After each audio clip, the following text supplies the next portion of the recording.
You're live. Ladies and gentlemen, boys and girls, Smarks and Marks all over the world. grab a seat or take it easy on your feet as we set up our gear. Lend us your ear. Because your boys, King Mac, MILLI, and J-KLASSICK are about to put on some podcast action. So get psyched and turn to the smart side. Because Smark Psychology Podcast starts now.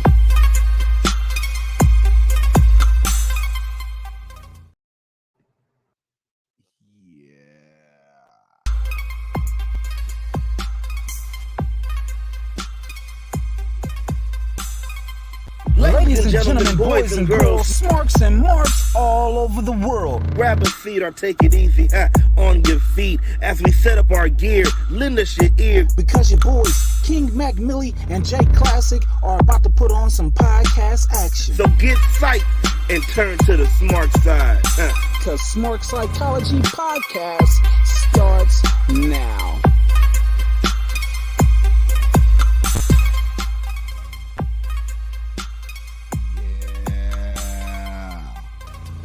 What it do? You already know what it is. It's your boy. It's him. It's the G. Oh no, It's not a GM no more. God, I'm so used to that. It's him. It's your boy. It's J-KLASSICK in the building. Who else is it? Gotta flip it and switch it. Gotta switch it and flip it. Yeah. Use that you the opportunity to vote me. The room is green. Ching, ching. Hear ye. King Mac, MILLI. Smark Psychology Podcast is here again.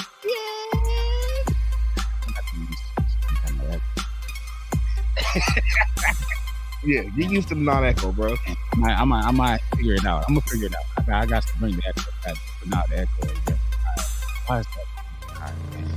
Well, you know, it's been a time because we in the same place, though. We in the same place. Oh, yeah. Oh, damn. Let me take this. Saying the crown is real. Where's the money? Money. Yeah. Man, so as y'all come in, y'all already know what the ticket do. Go ahead and share this thing. What you know? I like to lead by example, bro. All right. So get your phone, like I do right here. All right. Yeah. Just like that. Yeah. But go ahead. Find a way to like echo. So then what I need you to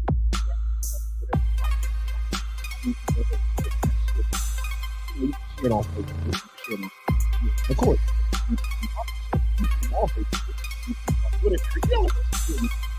Go ahead and just share that back.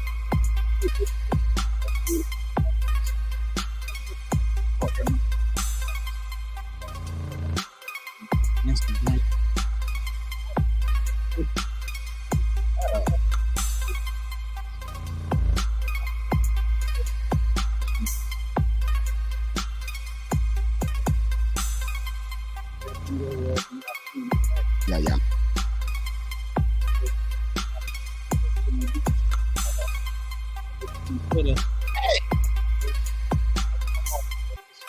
What's popping, what's cracking, what's going on, you know what I'm saying? Slide over to the visuals so you can see us. I mean, if you ain't got time for the visuals or you don't want to see somebody.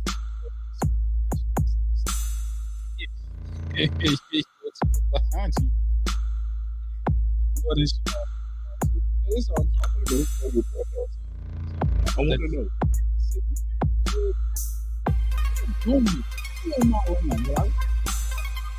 Shout out to Water for like these. Shout out to the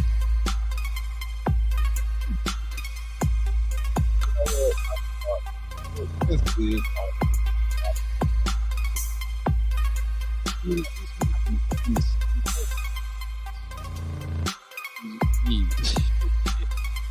so it makes music. Yeah, man. Yeah. Hey man, it's Sunday, you know what I'm saying? Happy Sunday to all y'all. Smark out Sunday. Yeah, there's that as well. Yeah. Smark out Sunday. Yeah. I maybe here we go. All right, I'm figuring it out. You figuring how to do that on yeah. I was a little slow at first, but I got it. You know what I'm saying? So man, how was your weekend, bro? Before we get into all the wrestling, how was your weekend? I mean, shit, it was a weekend, you know what I'm saying? It was a weekend, low profile, I ain't never fit to put my business out there. But yeah, I was chilling, you know what I'm saying? Just chilling, football. Rams won, the Raiders lost again, God, it's Sunday. Damn it. It's Sunday, you know what I'm saying? Well, let me tell you. Unfortunately, I had to work this weekend. If y'all know, yes, your boy do work for Amazon. But I saw the weirdest shit, bro. What you and y'all, and all the viewers, y'all let me know. But I pull up to a house and I see a tree with arms on it. Oh, yeah. I mean, I know Halloween is coming up and everybody getting excited and shit and everything, but for y'all audio listeners, your boy J-KLASSICK just pulled up a tree that has some tree arms, and I'm not talking about tree branches, like it's fingers and all that and everything. Like I don't. Nah, but here's the fucked up part. It looked like tree branches. it looked like tree branches. I'm more than sure that I can't rock with that. However, it is. Like it just, I'm confused. I have questions. I don't want to have questions like this, but I have them. What's going on with this tree, man? That tree looked like a pedophile. It's like a molester of some sorts. Like if kids is walking down the street with candy in the tree, just like I just hit the mic, like that, just like what you gonna do to me, tree? Like you want this candy that bad? Don't get me started. Just yeah. Okay. Tap in now. Okay. All right. Tap into the latest episode. But man, there was a lot of wrestling news that happened, man, that happened down this weekend. But one that didn't kind of hit these sectors, man. Your boy Don came out with another mixtape, bro. I mean, he is putting them out. He's putting them out, man. Man, let's read off this list of songs. You got number 1, Poppy Said. I guess that's the one about Rhea, Poppy or Mommy, you know what I'm saying? Whatever Dom wants, Dom gets. When she said Dom, I was thinking what's that one movie with Ben Stiller? You got gum for dum got gum. You got dum. No dum. No dum get gum. Oh, what the fuck was that? You said Ben Stiller, right? Yeah, not at the museum. Yeah, not at the museum. You got dum got gum. That's what I hear every time she be like Dom gets whatever he wants. Like yeah, Dom do get whatever he want, I guess. Let's see what the second song is on this mixtape, bruh. I'm Grown.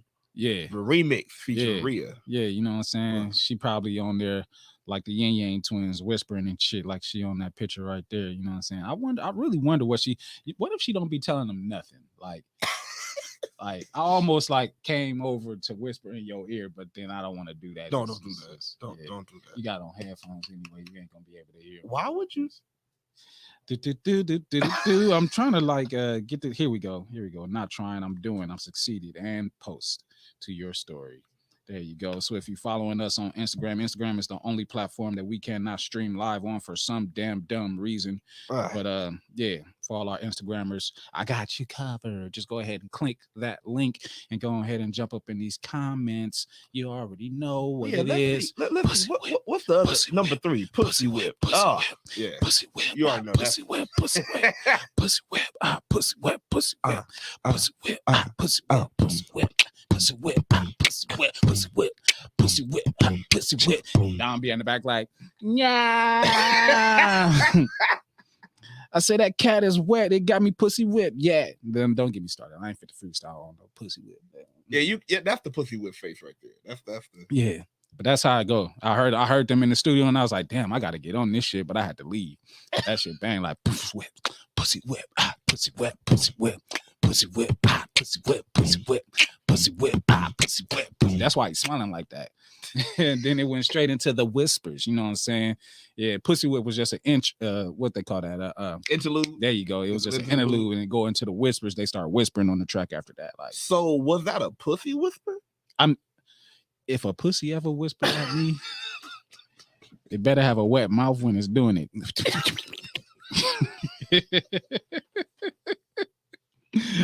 Don't ask me what that sound effect was. What just?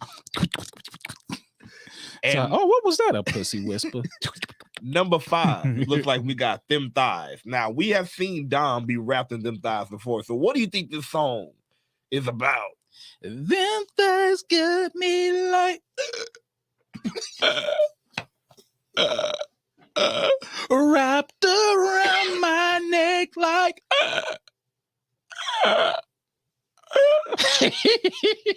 You stupid. You stupid. Them thighs so thick like.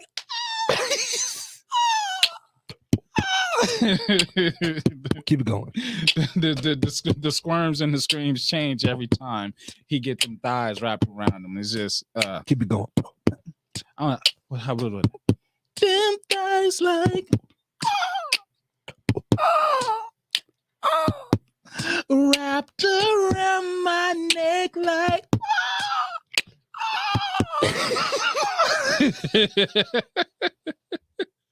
Stupid.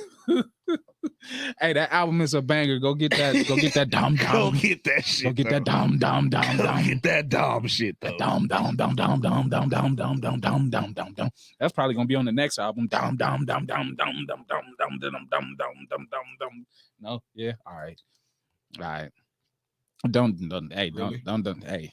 Whatever. You know what's on the first album? What? Don't judge me. I mean, yeah, don't judge me. You know what I'm saying? Don't judge me. Don't judge me. Dom Dom know what's up. I'm gonna call him that from now on. He ain't gonna have no better name than that. Dom Dom. Dom Dom. Dom Dom got the gum gum. Gum gum got the dum dum dum dum. If y'all don't know, we're talking about Dominic Mysterio. But ever since he got grown, he's Dom Dom now. That's you know what I'm saying? And that's a child's name for a grown man. It's kind of going in reverse, it's backwards. He got a little blackness in him. You know, look, every hood person low key got like a little child name in the hood. Hey, that little cockroach now, nigga. Now, as a grown ass motherfucking man, should your name be Cockroach? As a grown ass man, should your name be? Yeah, well, there you go. That's what I'm saying. So hey, he got a little bit of hood in him. It's okay. The Dom Dom. That ain't. I ain't met nobody in the hood named Dom Dom. Have you? Close. Yeah, bullshit. It was close to it. Bullshit. It wasn't Dom, but it was like it was on some shit. Yeah. Niggas probably called him Dum Dum. Dum Dum with the gum dum dum gum. But yeah, man. Shit. It's gotta be some dirt sheet shit going around, right? I mean, of course, I would hope not, but you know, the paparazzi. Now we together. Now they gotta just hey, get the fuck out. You see the money, it's all gold. Whatever, watch out. Yes, this is real weed. Watch out. Go on. Now that they done and up out of here, man. Dirt sheet talk. You know what I'm saying? Dirt sheet talk. Well, let's talk about some first shit that went in the dirt sheets, and we're gonna slide over to NXT, man. In between the sheets, and it's from the Wrestling Purist, and it says that there is a belief in NXT said to be a new rule, but may just be a strong recommendation that everyone who is signed from this point as 2 years become good enough to make NXT TV, or they will be cut. So what constitutes as NXT TV? Is it just NXT? So on TV, or is it because Level Up is technically on TV? No. On the one on no, it's not on Champagne. So we're talking about Champagne and Champagne only. We're talking about not NXT Level Up. We're just talking about Champagne. Yes, I mean, because NXT Level Up is TV. Don't get me wrong. It is, but it's not, because that's Peacock. I mean, that's a streaming service. So that's a TV, that's a phone, that's whatever. But we talking about something that come on USA Network. Okay. Yeah. Okay. Well, you know, y'all got 2 years. You get signed to that NXT development contract. You got 2 years to be good enough or get cut. Does everybody get paid once they get signed a contract? Or is it like, I wonder, I'm going to find out how the development contracts work down there. You know what I'm saying? But I think it would be paid, wouldn't it be? Since most of the developmental is working on at least Level Up. So you're on some type of Yeah, they paying them indie prices that Alex Kane was complaining about. They pay them niggas like $10 a show or something like that. Hey, you want a hot dog, buddy? You go out there and do a good job, and I'll give you a handshake. Wait, what? Nigga, what?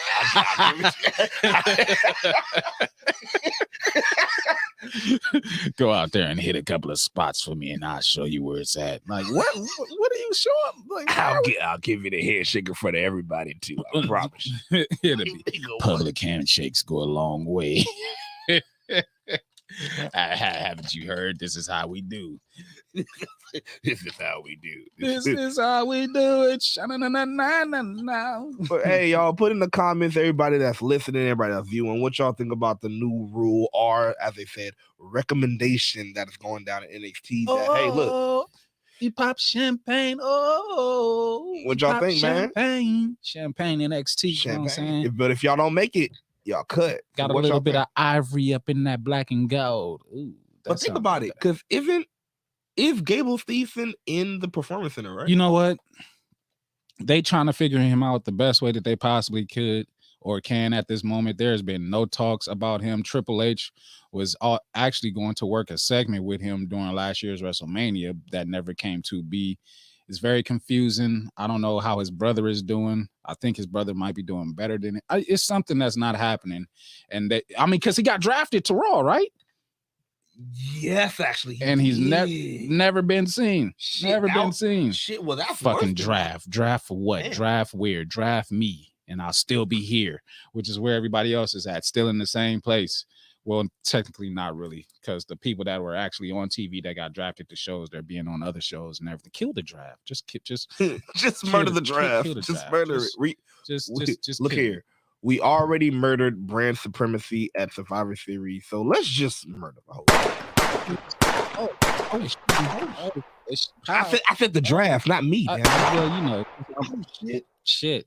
Yeah, let's go ahead and get up out of there. You know God damn it. Yeah, they a little crazy up in there. What else we got up in these sheets? In between the sheets of the dirt. Ooh, it's dirt in your sheets. You got some dirty ass sheets. Baby. I wonder who came up with that. Dirt sheets. These sheets of paper is dirty.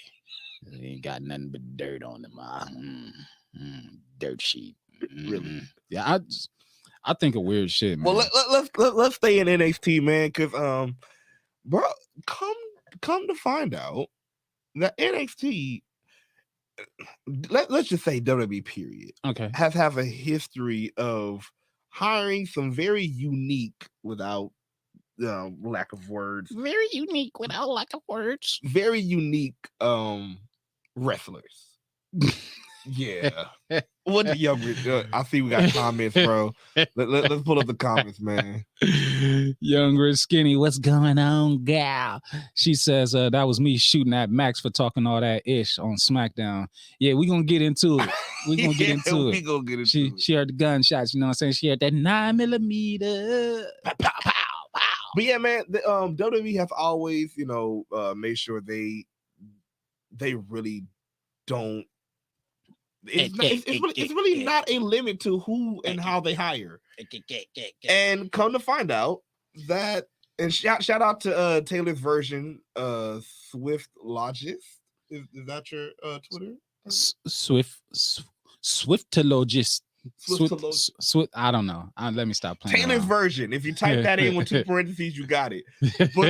But she put up in between 2 parentheses. Just found out that WWE has a deaf wrestler signed to NXT. This is an incredible project. Miles Bourne. That says protect. Protect. Read it. That's a T, incredible. Not an upside down J. I'm sorry. That is incredible. Protect Miles Bourne at all costs. So yeah, man, dude. I'm not gonna lie.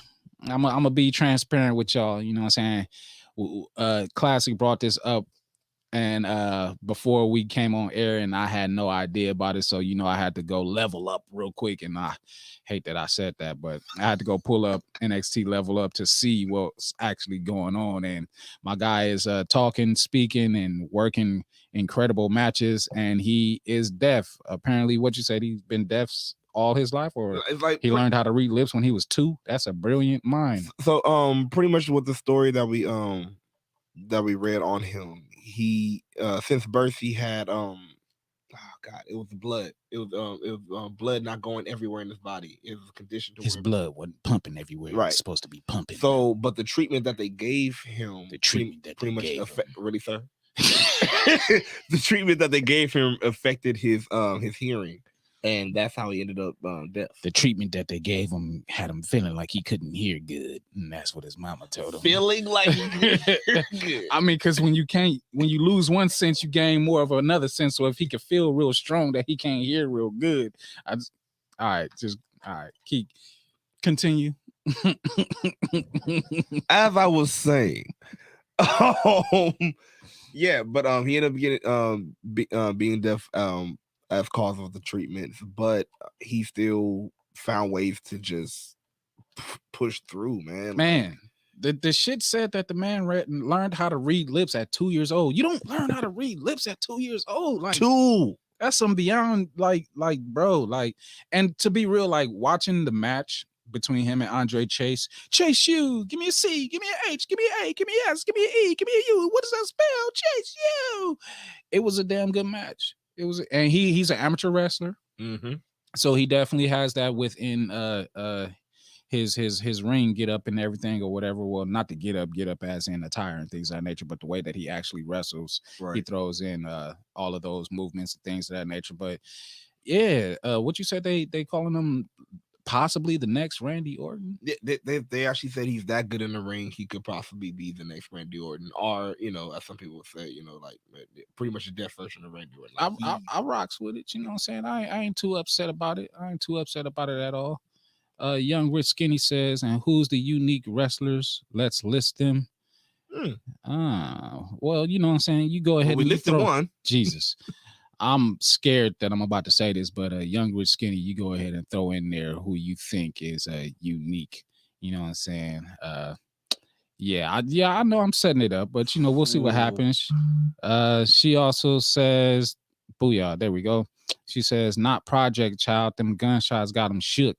Bang, bang, pow, pow.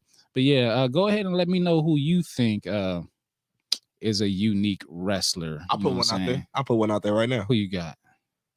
My nigga, Zach Gowen, bro. I mean, he's still around. He's still doing his Thug Dizzle.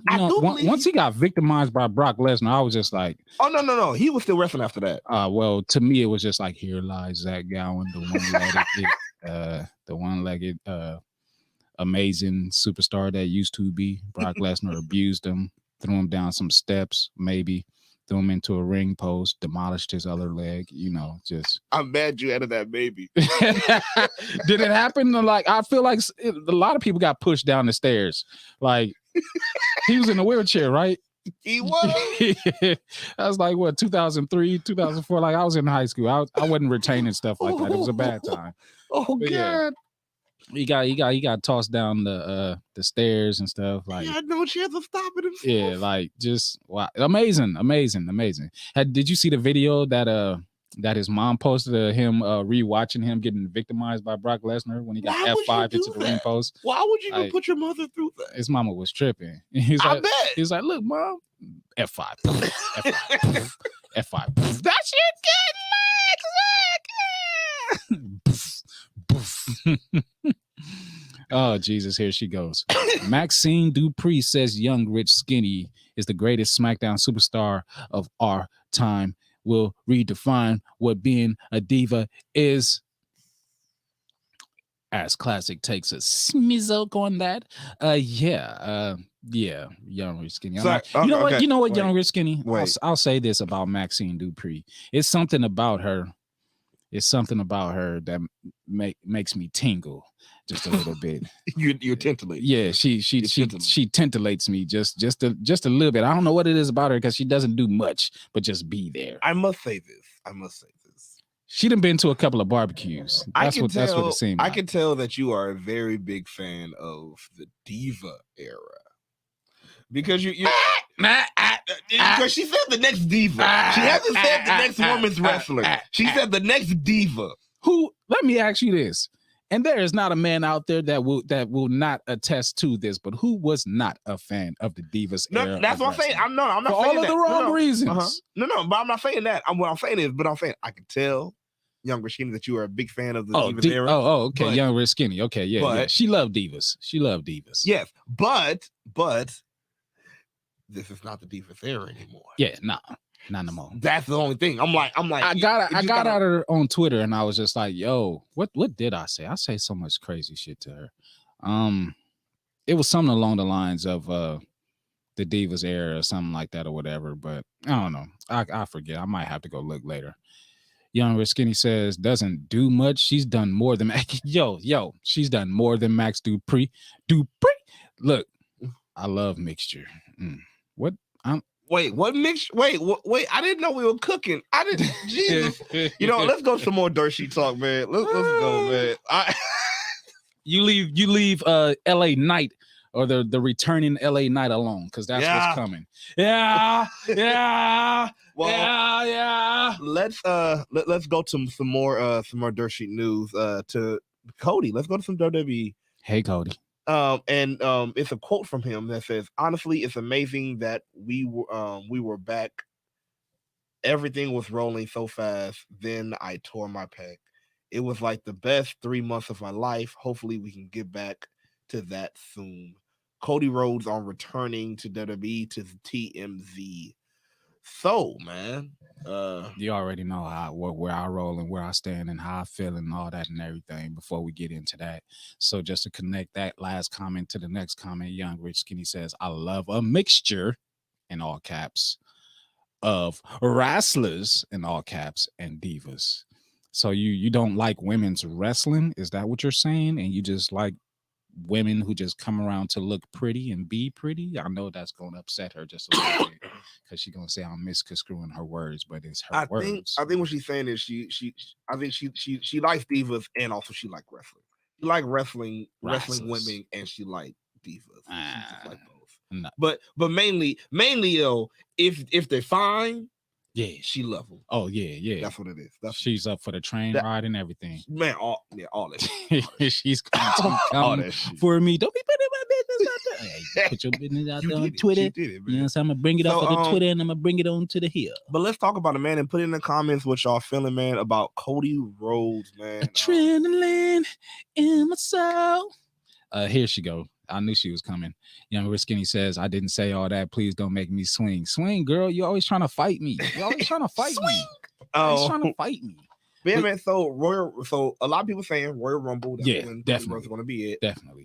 But also there's some speculation that Triple H might be doing a swerve on Cody because a lot of people say he ain't forgot about the throne.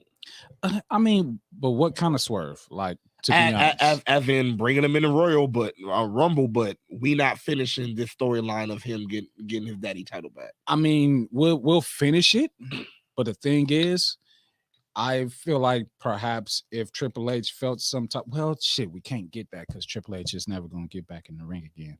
Damn it, never mind. I was gonna say, you know what I'm saying, we could have Cody come back in the Royal Rumble.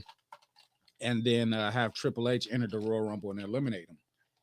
And that could lead to a WrestleMania match in between the two. But Hunter said that I know, and in wrestling, they always say that this is it. You know, this is my last match. It's not happening. But we know Triple H's condition and things of that nature. Yeah. So it's kind of sad that we won't be able to get that match, especially where Cody is now. But you know how I feel about Cody. You know how I feel, or how I'm starting to feel even more about the Royal Rumble, one of my favorite pay-per-views, one of my favorite events.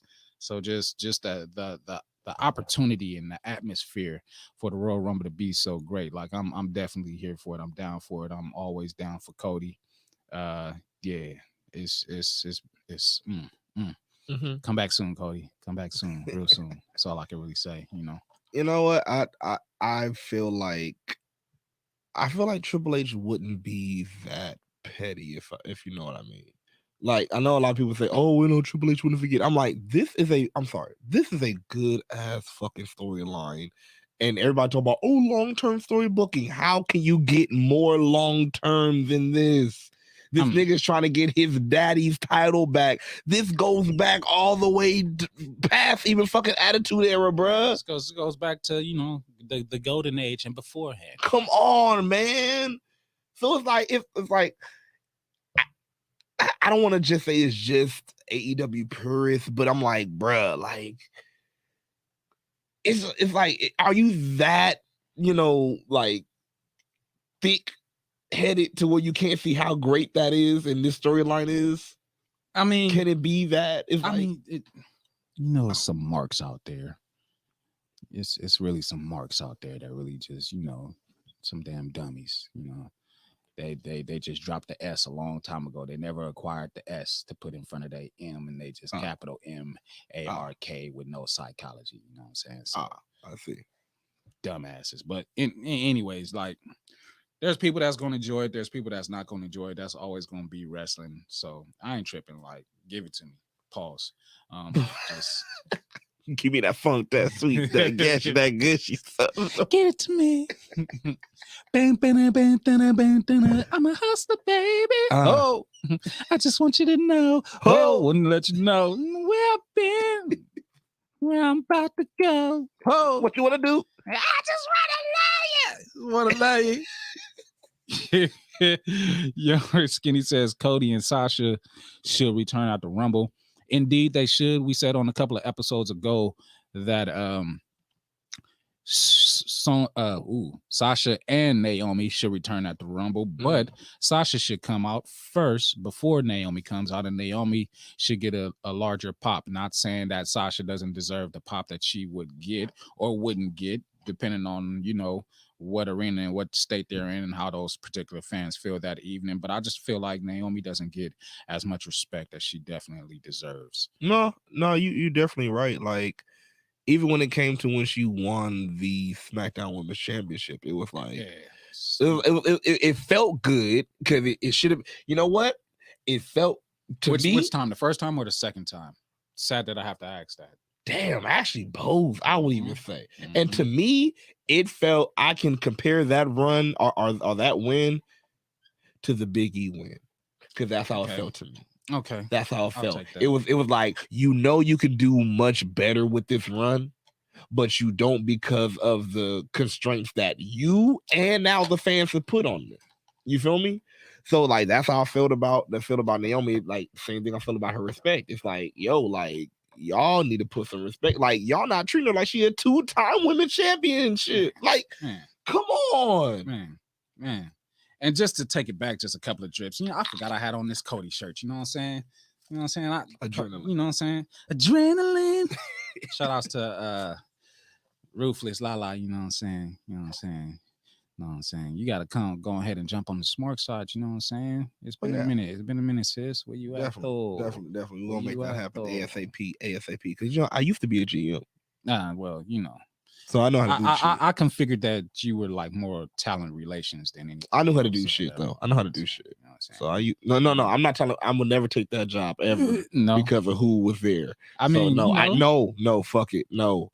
Cause like, if JR would have been left with that shit, you'll be safe as long as Younger Skinny doesn't join the team. Because then that'll be like the first woman that. Well, I won't even say that. Younger Skinny says I kind of want Naomi to come back separate at a separate time. You know. Or first before Sasha, after the Rumble, after Mania, the Raw after Mania, or since War Games is in Boston. Bailey versus Sasha? War Games? I like that. Okay. Younger Skinny also says Naomi build toward the women's championship in 2016 was good, but the women's division fell off after WrestleMania 2017. The storylines just fell flat. Everything fell flat, meh and rushed. Indeed, I do agree. But, you know, along with that, you have to tailor the division around your champion. Not saying that it's Naomi's fault, but they just could have done better both times or whatever. But yeah. What else we got for Dirt Sheet Talk, man? Well, you know, let's slide a little bit from WWE, man. Let's hit some AEW news. Hey Dub.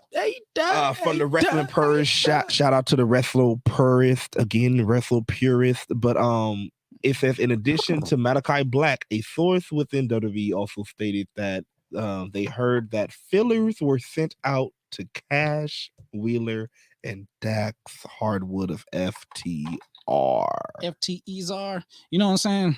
Names are starting to come out. And we knew after a while that names were starting to come out. Yeah. We heard those names that were previously mentioned. We also heard that Isaiah Swerve Scott was in one of those names. And then a couple of more names were released earlier today. Keith Lee, Adam Cole, Kyle O'Reilly, Andrade El Idolo, Malachi Black, obviously, and Buddy Matthews as well. And we all know that Bobby Fish ended up somewhere, or if we don't know, we'll talk about that just a little bit and a little bit. Yeah, I like that.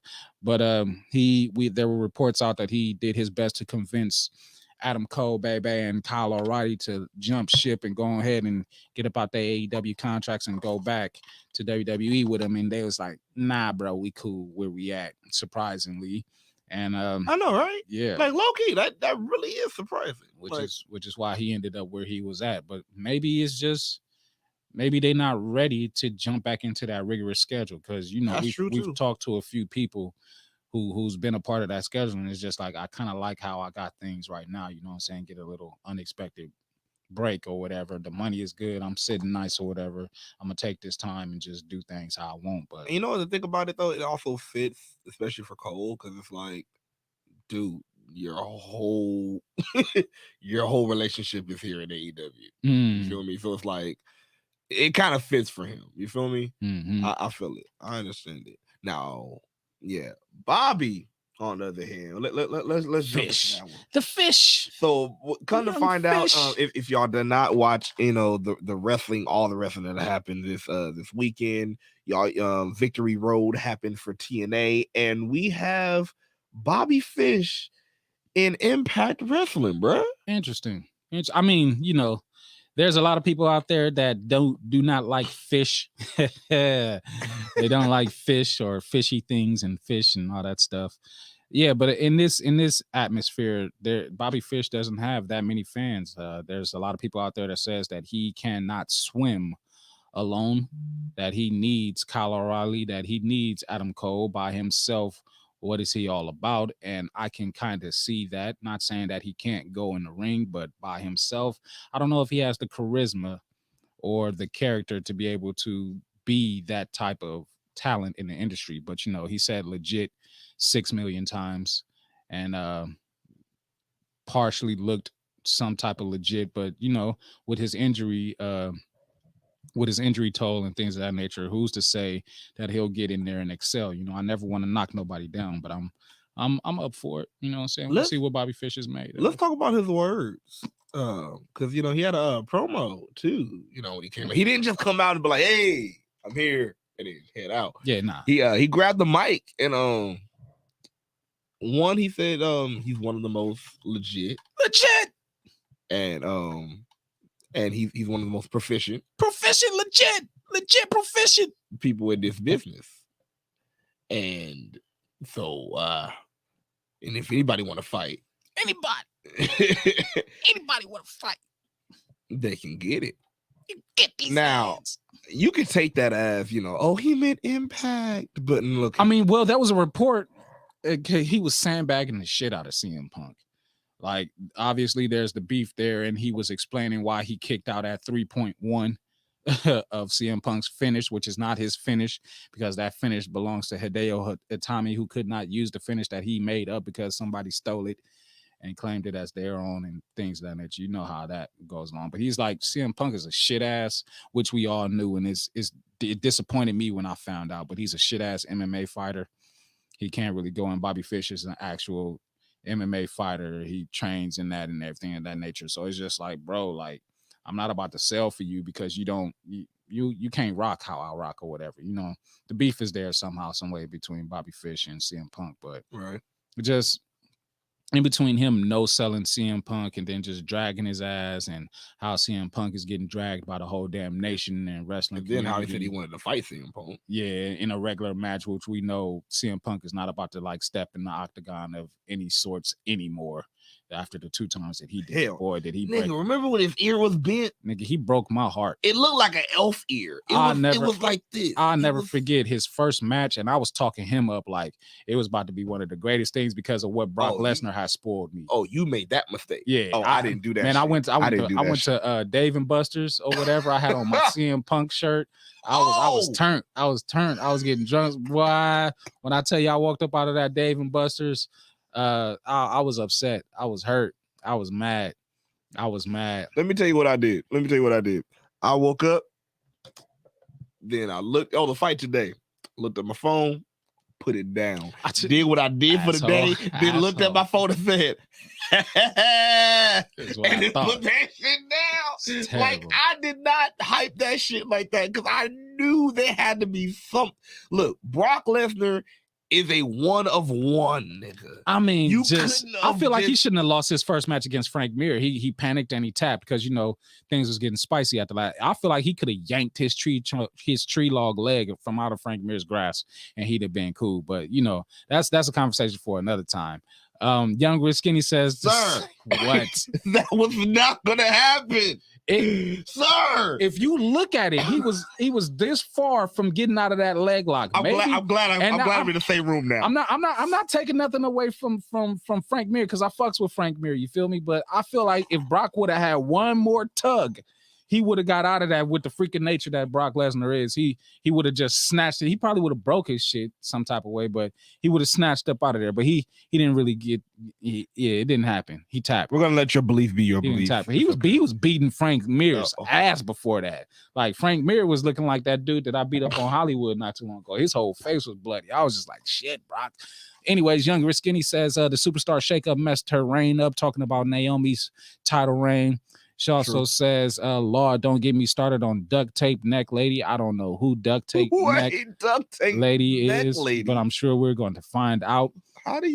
As far as people that Triple H has been contacting, she says, Swerve trying to leave after he just praising them down or whatever. Yeah, Swerve did say that, you know, his first 3 months in AEW was better than all of his time in WWE. So that's actually let's put the actual words too. He didn't just say it was better. He said it was so good that he forgot about his first 3 years in WWE. His first 3 months in AEW made him forget about his first 3 years in WWE. Yeah. I mean, but I understand. And I feel it too. Like I'm saying, like now it's a different day, it's a different age, things might be different. But the thing is, like, I don't get people hating on it. It's like he's not saying that, I just debunked that I ever had he's not saying that, but he's saying, look, compared to what I had in WWE and like how fast I grown to the superstardom and everybody yelling Swerve House. Think about the comparison. When he came up in WWE, they put him up as pretty much you don't know him. Yeah. And I knew him because shout outs to Vice TV because Vice TV put me on a couple of individuals that I didn't know nothing about until then. Exactly. Swerve, Darby Allin, also maybe a little bit of Ricky Starks, a little bit of Swerve, Darby Allin, Ricky Starks. There was one other person that Vice TV put me on. I'll think of it. But yeah, it was, yeah. But think Austin about it. Theory, there you go. And think about it. They only really started like pointing out the importance or like if you knew them right at and after Finn Balor. And I would even because even with Kevin Owens, they didn't point it. Oh, Kevin Owens, you know, from they didn't do that. With Finn, they were like, oh, you know, Finn from Japan and Like that's when they started it. So Isaiah didn't get that. Oh, it's Swerve's house. He didn't get that shit. It's been Swerve's house. Always. And think about it. Yeah, hell yeah. I'll even say that. Yeah, it made me forget about that shit because I was actually known as myself as Swerve, like just Swerve's house. I was known as that already. Yeah. So yeah. I mean, I dig Swerve. Young Rich Skinny says I clowned him when he lost. I did. talking about CM Punk, she also says, "It's okay, Mac. I felt the same way when Anthony Joshua embarrassed me in front of the whole world and lost to Ruiz." Yeah.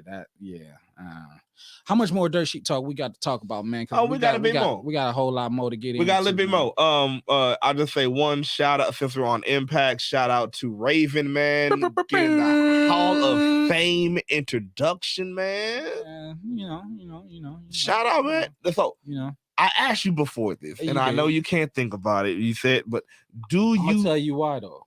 Okay, let's go. That part. Do you have a memorable or favorite Impact Raven moment? No, I do not. Okay. What is your favorite Raven moment, period? Let's just go there. Favorite Raven moment. Being the leader of the flock and everything that he did in ECW. Nothing that he did in WWE. Nothing.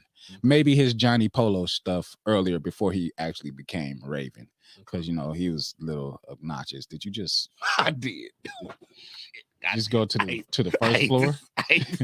You just became so much smaller. You just made me feel like the big guy on campus. Like, just you hit the hydraulics on your chair. Like, I hate this chair. I'm down here. I hate this shit. I mean, you did it. I'm not used to this shit. Wait, you did get your hand off of the lever. How about that? It was my foot that did it, you asshole. Young Rich Skinny says Swerve and Ricochet was big on Lucha Underground as well. Indeed, they were. Hell Prince Puma and Kill Shot. You know what I'm saying? My nigga Kill Shot with the mask. Prince Puma with the mask. Yeah, they was definitely doing work. She also says Raven was in TNA. Exactly. You don't remember he had his whole feud with Abyss. I was about to say that's my favorite. That's my favorite. Who cares? What? Him and Abyss was dope as shit. That's the end of his career. Like I wasn't playing with Raven on Nintendo 64 when he was in TNA. But he made me make Abyss feel important because I was like, first of all, who bullshit. The fuck? He did. Man. Oh bullshit. My god. Bullshit. Okay. That's just how I roll. All right, bro. Not my Raven. Not my Raven, but congrats. You know what I'm saying? Congrats. All right, the next bit of news, and then we're going to move on. We're going to put it all together because as we know, Aleister Black has been asked or has asked for his release and now received it. I would say, and now we have found out that it's now received. Several in AEW management were initially of the impression that Malachi Black wanted to go back to the WWE. They were higher ups in AEW that are of the attitude pretty much, if they want him to go, let him go mentality. So that was the first bit of news. Another one says WWE reportedly reached out to Malachi Black while he was under contract with All Elite Wrestling. Black was recently granted a conditional release from AEW that includes a non-compete period to stop him from immediately jumping back to AEW. So WWE. So AEW saw it coming. I mean, he said he wasn't immediately jumping though. He said he was going to take some time off. That's true. And Buddy Murphy gave the same little speech on the indie show that Aleister Black gave and made references to Aleister Black about his speech and things of that nature. Said he's going to also take that time, so he may be done and getting out of his AEW contract as well. Probably the same things that he was promised in the House of Black was not given to him along the way. And it sucks because House of Black pretty damn dope. It was dope. It really was though. They could have did so much more with it though. The thing about it was like they looked so wonderful. It looked so like, especially even I'll say I like the way they looked even after Aleister Black left. Like the entrance and all. It looked good. Like they wasn't doing the dark. They wasn't doing the whole how you say the supernatural shit.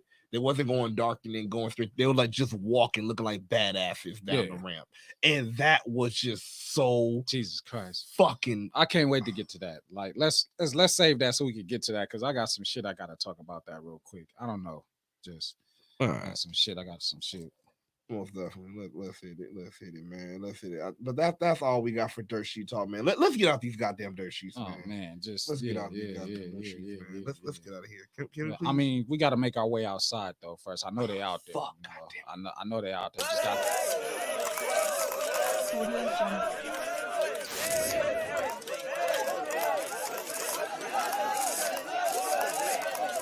Please. Let's get out of here. Please. Jesus. God, They gone. We up in the whip. We rolling out. We are, man. You know what I'm saying? Is it time to sell or no sell? You already know, man. It's time for your favorite segment. That's right. Sell or no sell. We'll go ahead and ring that bell. Ring you the know what I'm saying? bell. You know what I'm saying? Oh, man. Sounds so good. I'm going to ring it again, but in a different way. Oh, there we go. Yeah. Sell or no sell. What we selling or no selling, man? There was a lot of wrestling this past weekend. You know what? Let's start with usually I would say the show. Oh, sir, it is on loop, sir. It is on loop. Can you please unloop? Oh, that? Jesus. Can you please? Jesus. Can you please? I'm gonna figure it out. Oh my God, this goddamn bell ringer. Look, Oh. nobody's getting beat up. Oh, okay. There we go. Nobody's getting their ass beat. There we Thank you. go. I got Thank you. Goddamn bell ringer. I got it. Shit. I got it. God damn it. He got excited. Will we having an ass beating contest? Yeah. I mean, you waiting for everybody from the back to come out to stop everything that's going on. Okay. You know what I'm saying? All right. Okay. You know, Yeah. Just well, man, let's start with Rampage. Usually it is the shorter This show. is Rampage. Rampage. But it was 2 hours. 2 hours for man. some odd reason. I guess since Grand Slam, they wanted to make it a special Grand Slam Rampage. Get all your runs in as quick as you can. But you know what? This was one of the better Rampages, I would say. This is Rampage. Would you say this is one of the better Rampages? It was cool. It was all right. I didn't have too many problems or issues or nothing with it. You know. All right. Let's start to. I will say one of our main sales, and that's what we're gonna start with. No, the main subject we're gonna talk about. See what you got, and that would be Starks and motherfucking Hobbs. Lights out match. Just I gotta hold the pose for a little bit, get my Starks on, you know what I'm saying? Boom, boom, boom, boom, boom, boom, boom, boom, boom. Yeah. All right. You just is that your Hobbs? That's my Hobbs. That's your Hobbs. That's all he had to do. I popped for that. When he pulled that belt off the ring announcer or whatever, it's just like, yeah. Start whooping Ricky Starks with it. I whoops ass. Yeah, Hobbs. Yeah, Hobbs. That's what you do. You know, while we talking about entrances, man, shout out to fucking Starks, man, with the goddamn entrance. Man, bro. He getting upset, throwing money all around. You know what I'm saying? Kicked the lamp over, you know what I'm saying? Threw a book across the room wherever it landed. I'm sure it didn't land safely. Yeah, man. Ricky, man. I ain't gonna get into it. I'm gonna save it, man. I'm gonna save it for my pop, man. That's just a little bit of y'all already know who my male pop is since I'm saving it. But yeah, you go ahead and talk about it, man. Man, but this match was just wonderful. You know what? I'll say this is one of my favorite lights out matches. I say this is one of the best ones that they had for AEW. Yeah. Because I feel like we didn't get to see no bleeding. That's what made it great. Fuck it. No, not even just because of the bleeding. It's just because I feel like this was an actual feud that needed this shit. Yeah. You feel me? Orange Cassidy and Adam Cole didn't feel like that. They didn't. What was another lights out match? The only one that Baker and Thunder Rosa. It didn't feel like it needed that. At that point, even though it was a good one, it didn't feel like it needed that shit. At that point, right. I'll take it. You feel me? It's like out of all their lights out matches, like the only one that felt like it needed it, that was good too, was Moxley and Kenny. Okay. Because of the whole stakes and because of the feud that was actually growing. Yeah. The rest of it just seemed like, well, you know what? I just don't want to get beat and then, you know, it not be on a record. I don't want to L on my record that doesn't matter towards anything. Right. So, you know, I feel it. Yeah. So it's like, yeah. So I feel like this was one of the like, I would even stake and say either the best or second best lights out match that AEW had. I sell for it. But to be real, because of what a lights out match is supposed to be, and it's not supposed to count for the record, Ricky Starks still gotta get a victory. You know what I'm saying? This is true. But maybe he doesn't, because like they said last week or whatever, they gonna stop focusing so much on the records on TV. which I did not pay attention to if people's win or loss records were in their graphics coming down to the ring, but I'm gonna look at that. And actually, they still put win or loss records because I did see also like with pages. You know what I'm saying? Jade. Not Paige and everything. Shut up. Not that record. I'm talking about the records that come on the goddamn fucking name bar. You can't even get it together. So I can't talking about Jade. You know what I'm saying? Well, still undefeated. You know what I'm saying? The baddest bitch is one of the baddies. You know what I'm saying? Because Diamante, you know. It was a cool little quick match, but you know, it was a cool little quick match. We all knew it was gonna be a quick match, you feel me? Jade, you know what I'm saying, with them rainbow diamonds on, you know what I'm saying? That's what her gear was made out of. Rainbow Skittle diamonds, you know what I'm saying? Diamonds, I love diamonds. But she went ahead and did the thug this, they looked like they was about to kiss for me. And I was like, ooh, the baddest bitch and the baddest bitch. We did get the baddest lips and then getting it. Look at how Layla looking right now. She looking like, oh my God, they about to kiss. What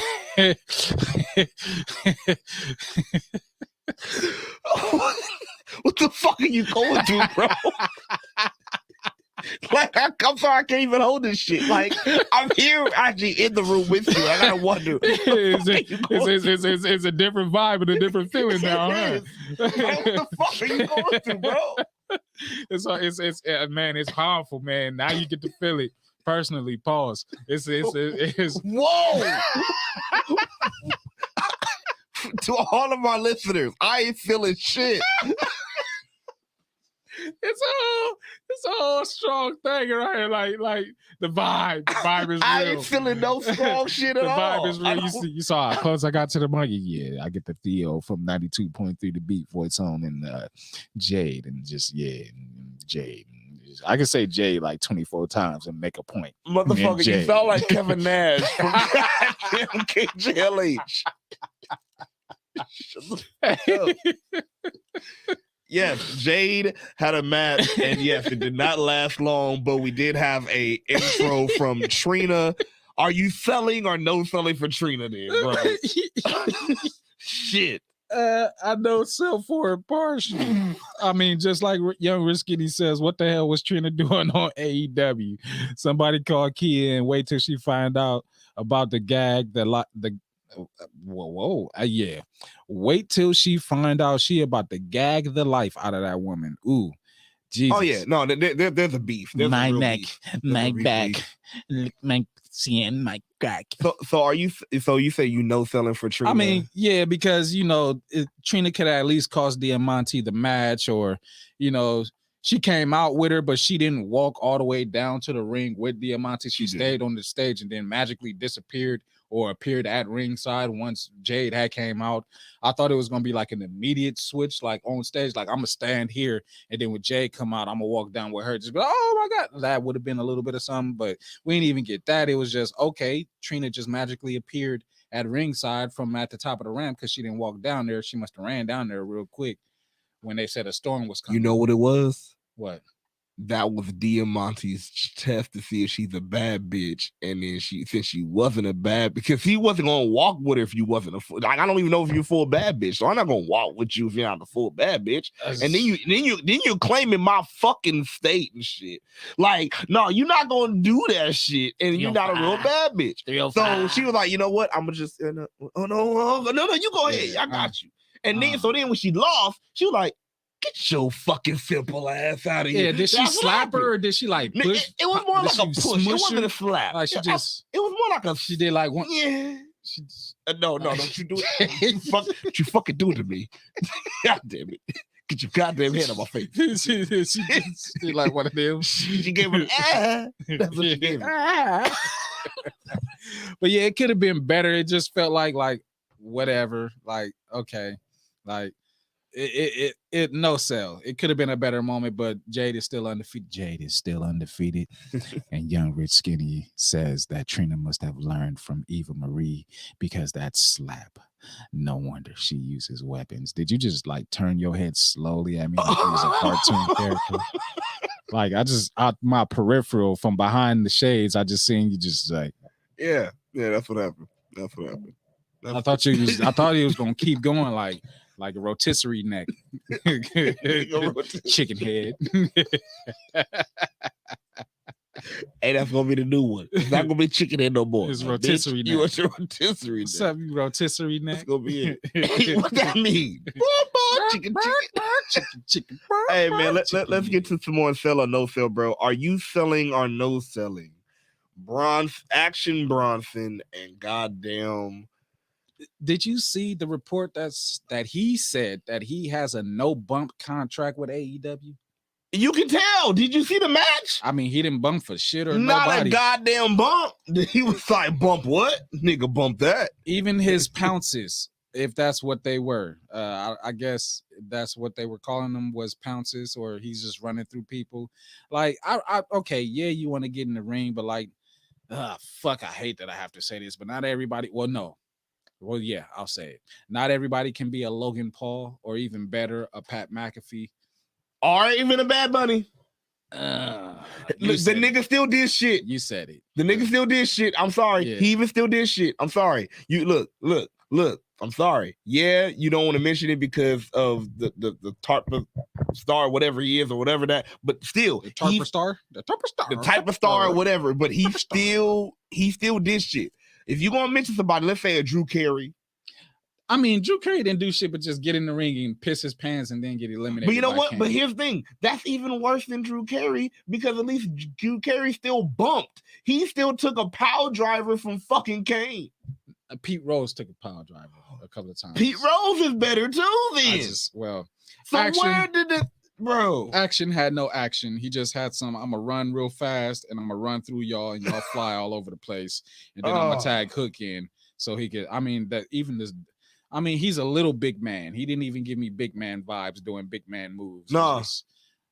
Nah. And I was slightly excited to see Action in action, but after this, just give me Hook and straight up Hook and nothing but Hook.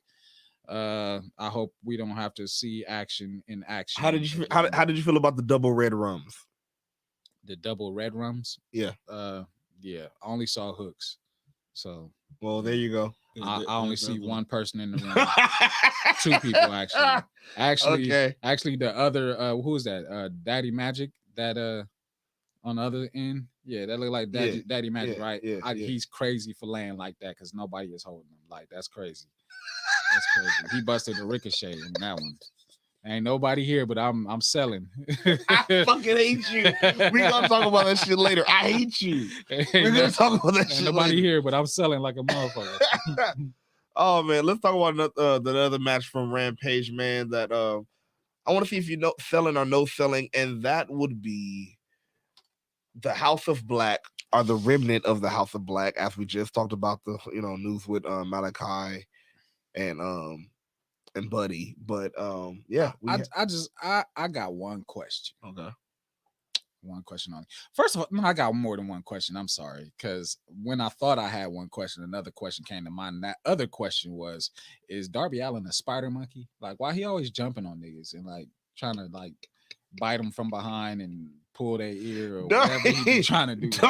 Darby just a rabbit motherfucker. He's like, he get tossed off. He come back like just. Chill out, man. Look, I'm saying we can still make advancements to the Drag Me Darby where he can jump on you and shit too. I know so dick. Khan know so dick. Everybody's just gonna go ahead. We can make improvements though. It can still be a thing. No. Okay. All right.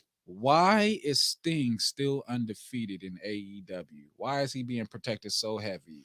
One, he's a legend. I get that. Two, I get that. I rock with that. Okay. I rock with Sting. I have no issues with Sting at all. I'm just trying to understand what's going on in this atmosphere. You mean with his no selling ass?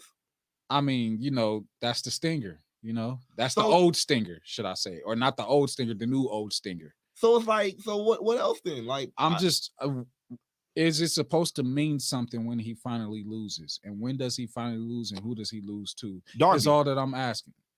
The way that Darby shot through the ropes on that suicide dive into the midsection. Who was that? Buddy Murphy, I think. Yeah. That's probably why Buddy Murphy left. Like, fuck this. This nigga is reckless. He He coming fast and hard all the time. Pause. Yeah, and as Young Rich Skinny says, Julia, I never meant to make a fool of you. She didn't say that. Julia and that table, live would never. Yeah.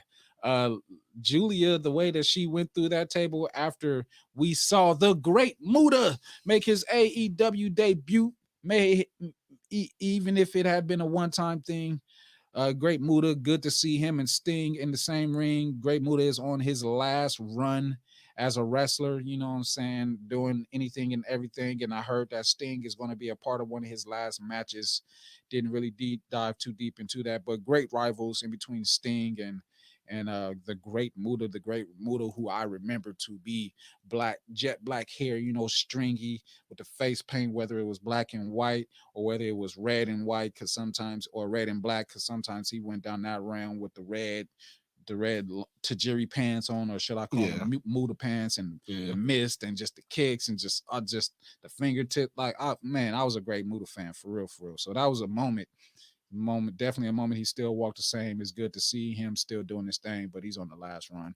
But like outside of that, like, yeah, Julia Hart, that bump was weird. Like, Julia Hart oversold, and it probably cost her a little bit. Yeah, because Great Muta spewed the green mist into Buddy Murphy's face, and Buddy Murphy went back, bounced her off the ropes, and she like damn near jumped into the crowd.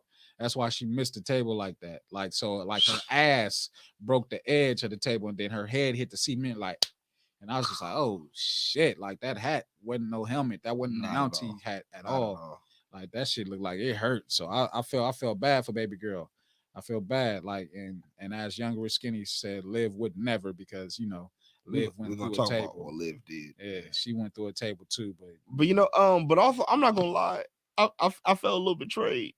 By who? By everybody that did this. Because here's the thing. Look, no, hey, all praise. Hey, Great Muta. That was a wonderful moment. That was a wonderful moment. I thought at this moment, with the bat and him laughing, you know what I thought. Come on now. Look at him laughing. You know what I thought. What did you think? I thought we were getting TNA Joker Sting. Jesus. I mean, I see him laughing. I thought we were about to get it. As soon as he started, I was like, yes. Maybe Joker Sting has never left. How about that? Maybe Joker Sting has never. But give me the makeup and two. Like, give me all of it. Give me the whole shit. I want an AEW Joker Sting run. Give me an AEW Joker Sting, not a TNA. Give me an AEW. Give me Joker Sting. Sting. You said it twice. I was gonna let you have it the first time, but I was like, shit, popped it out again. I'm Sting. Like, nah, I'm getting him this time. But give me an AEW Joker Sting. Give me that. Bruh. I mean, if it happens, I don't doubt that it will. I think Tony Khan really loves Sting. Exactly. He's so, like, fan. Know he can go. Sting, Joker. I'm never gonna let you lose. I'm never gonna let you lose. You're my childhood hero. I'm gonna hug you. I'm never gonna let you lose. I'm gonna hug you now. But yeah, like the match itself, like, all right, whatever. Like, I just had questions like, why does Sting keep winning? Like, that's all. That's all. I mean, it just wasn't believable. Like, you got a pesky rabbit ass spider monkey Darby Allin and over the hill Sting, who can still, I won't say that he can still go, but he manages to get around in the ring and does well and does fine enough, going against a multi-talented Buddy Matthews and a big beast monster in what's his name, Brody King. Like, really? Like, and wasn't it like a no disqualification or something like that too? Like, yeah, which actually helps the faces, I guess, get the victory. And well, I didn't like it. No sell. No sell. Young Rich Skinny is being disrespectful. She says Stings need to retire his old ass. Yeah. That's not nice. Be nice. That's not nice at all. That's not nice. Be nice. That is not cool. Yeah. It's not cool. Well, what we got rolling after that? You know what? That is actually everything for AEW Dynamite, bro. Was it really? To sell or no sell, I do believe, bro. Yeah. I'm trying to see, was there anything else? To sell or no sell? What really? Do you have anything? I mean, a 2 hour long fucking. You know what? No, but there's some other stuff. What does Ocho mean? Yeah. Chris Jericho asked that question on commentary. Let's talk about that. Let's talk about that. Well, we don't have to. But you sure? He just asked that question on commentary because he thought it meant something else when he knew damn well that Ocho meant 8. He's just rubbing it in people's faces. But look at Daniel Garcia's face. This is the story that is. Yeah, he ain't rocking with it. I can figure that he was attempting to tell Jericho that he ain't fucking with Jericho. And Jericho wouldn't let him say that because he's like, "Oh, you got a championship too. We're gonna have a super celebration. Like, oh, save it for Wednesday." She was like, "Nah, nigga, I gotta tell you something.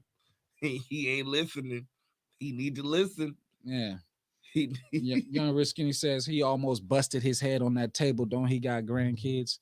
Must be talking about Sting. He did. Sting alone. He did. No, he did bust his head on the table. Not worse than Julia busted her head on the floor. This is true. Yeah. This is true. Yeah. This is true statement. Yeah, but Sting looked like he wasn't ready for that spot. Like he got pushed too soon, and he was pop pop. I mean, his big ass head broke that piece of table, or it did. It collapsed it. He just said kick. The other match, the goddamn battle royal, bro. No sell. Give a shit, bro. I don't give a shit. The fuck was that? Just we just gonna start a fight and we're all gonna fight on the outside and we're gonna get in the ring and get out the ring, get in the ring, get out the ring. We're gonna taunt each other. We're gonna fight, and the match ain't even started yet. We're gonna start the match, and then it's just it was confusing. I hated it. I didn't like it. It was stupid. Shout out to Wrestle Talk, but I agree with Tempest. That shit felt like it was another reverse battle royal from TNA. That's what it did. Like. It did. It was the backstage brawl. It was the rest of the fight that was supposed to happen after the media scrum. They just didn't get a chance to do it, so they did it outside in front of everybody and all the people. Like, I don't know.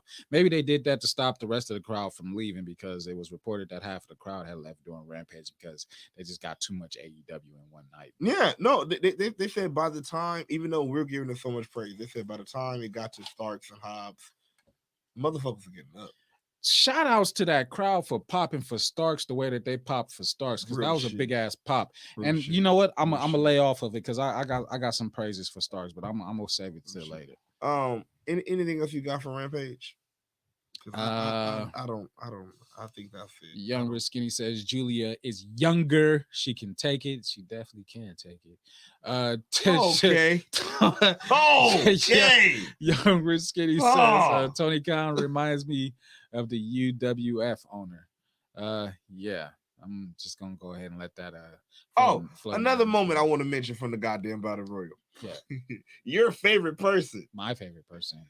Jeez. Dalton Castle got saved by the boys.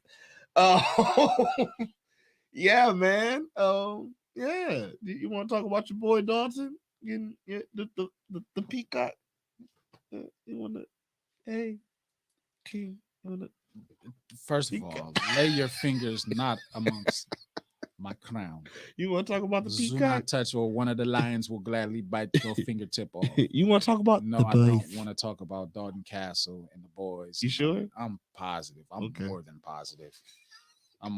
He got put back in the ring and eliminated. Great. They held him like he was Jesus.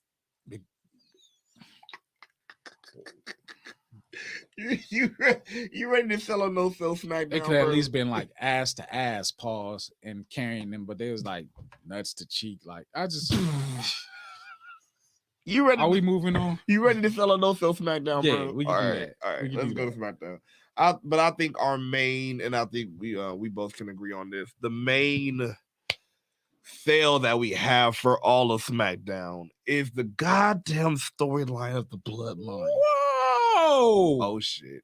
Yeah, Risky says her boyfriend peen is so small. She ain't taking much.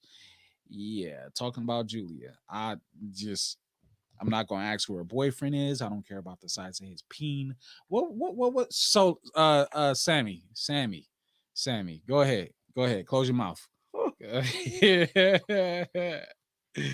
Oh man, it's crazy. What's wrong with audio listeners? If you just slide over to YouTube and or Facebook and or Twitter, you'll be not Twitter. I don't know where those comments go. I say it all the time, but you'll be able to be wowed like Young Rich Skinny and say a few things, and maybe we'll mention it on the air. Maybe we won't. Just depends. But yes, SmackDown started off in a very luxurious way. You know what I'm saying, with the bloodline all in tow, Solo without a title because he was stripped of his championship. Stupid. It's stupid. Why the fuck was stupid? It's fucking stupid. Why the hell did you take the North American? The motherfucker Ben said he got next. The fans didn't vote him into the match. Referee came in the goddamn ring. What the fuck? The fans didn't vote him into I don't give a fuck. The referee came in the ring. He even defended it on SmackDown. But the fans did not vote him to be in the match. So that is why he had to we're not talking about that. But yeah, dude, when everything was all said and done, you know what I'm saying, he kind of bitched out Solo a little bit, you know what I'm saying? I don't care if the elder sent you. You listen to me now. Acknowledge me.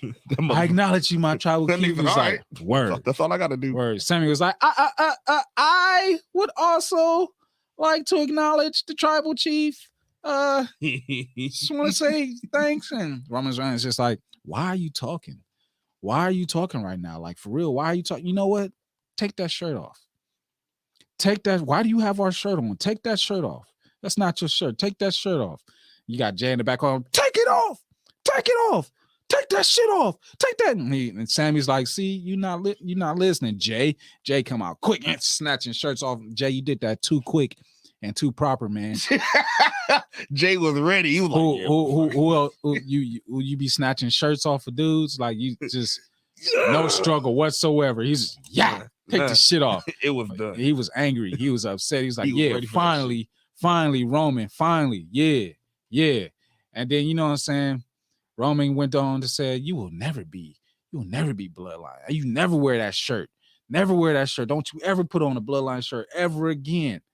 Unless it's this one right. And this, before he revealed the shirt, like the look in Sammy's eyes, the hurt, just the hurt, like the hurt. You're not getting a sandwich today, homeless man. The hurt in Sammy's everything. I was just like, oh, I was actually happy.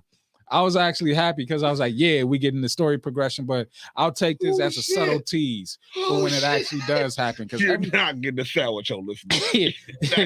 You're not getting a sandwich, homeless man. Not today. I'm gonna eat this sandwich in front of you. That's what I'm gonna do. Oh, you hungry? You ain't even got a sign, so I know you're hungry. I'm gonna eat this sandwich in front of you. That's the way that Sammy was looking, like you kicked this cat in the ass, like just. Poor Sammy. I was, Sammy, like his heart was broken. And Jay was like, yeah. Then Roman was like, unless you got on one of these. And it ended up being a Sami Zayn honorary Uce shirt. You know, like he's happy again. Like, oh man, it was, and everybody was all like, oh, no, come on, Roman, don't. Yeah, the handshake with Jimmy and Jay back there, like, real shit. Wait, before we get to the face of Jay. Why the fuck does the handshake get faster and faster each time you go to fucking Jimmy? He was like, oh. They got the extras with that handshake. I'm like, nigga, what? Like, how the fuck was that so fast? Like, Sammy, we know. Okay, you are hood approved. We know this now. Hey, Christmas morning.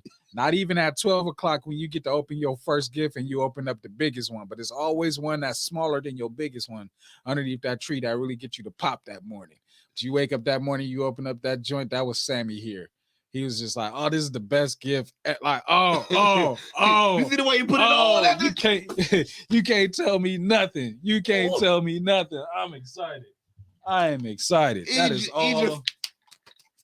Let's go. Yes. He even hugged Solo. Solo like, nigga, I don't even hug, but all right. Yeah, he's like, I'll rock with it.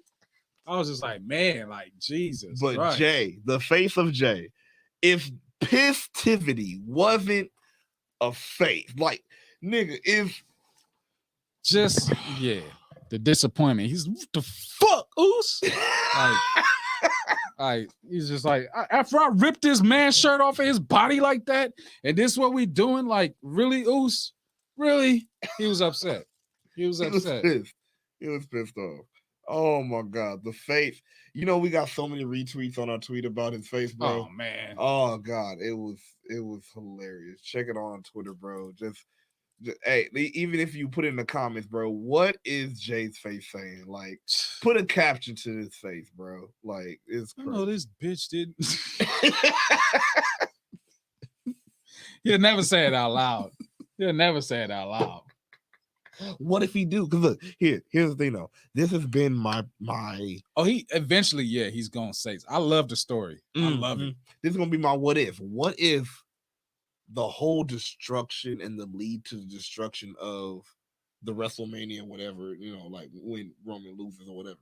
But what if the Usos lose first? But that's what I'm saying. Man, what if that's because of Jay? What if Jay is starting to get more and more? Because think about it. Think about Jay this is shit. just the middle child that always get fucked with, it seems. But I'm saying, think about this shit that got to go through the shit. Exactly. Nigga, he's the only one a part of the bloodline that had to get his ass beat over and over again. Jimmy didn't have to get that shit. And I wanted Solo didn't get that shit. Fucking Solo got bitched a little bit. But he didn't get his ass beat. Yeah. And then Sammy. Oh fuck. Oh God damn it. He's pissed. Jay gonna lose his shit. I don't know who he gonna lose his shit on first, but he gonna lose his shit. This shows an explosion. This face shows an explosion is about to happen in this that nigga Jay hates Sammy. He hates Sammy. He's gonna kick Sammy's ass. He hates Sammy. Oh my God. Oh God. And you know, let's tie it all together though, because I think it's all together with a sale. The main event match ended up being the Usos going up against the Brawling Brutes, Ridge and Butch. Butchie. Man, what did you feel? Ridge the fridge. Ridge the fridge. Ridge the fridge. I mean, you know how it works for me, man. If I can't suspend my disbelief, it's hard for me to get into the match, no matter how good of a match it is. And I knew that the Usos weren't losing those titles here, you know. Really? But it was just one of those, like, come on, for real. No, I knew they wasn't losing, after they just played the whole video package about them being number 3 in the longest title reigns, being 30 days out from the second and the first spot, like they gonna break that record before they lose. I think just like how they was building up Roman about all of these days as champ or whatever, like he's going to hit the thousands before he even loses anything. He's going to be sitting at the number 1 spot, and the Usos are going to be sitting at the number 1 spot. So I never once thought, oh, Pete Dunne and Ridge Holland are going to win the... No, not even a little bit. So it was hard for me to like get into it, even though the match was good. It was a good match, don't get me wrong, but just, yeah, nah, I wasn't buying that shit. Okay. I wasn't buying it. Okay. I understand. And as he said, the winners did come out as the ones themselves. You already know. Young Rich Skinny is trying her best to get me to comment. Oh shit. On whatchamacallit's boyfriend. Why? Why? Why is this a thing? So she says that the boyfriend of Julia Hart is Lee Johnson. Okay.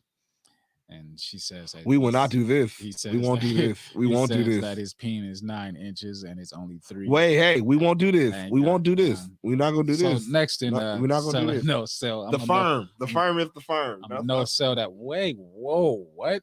The firm.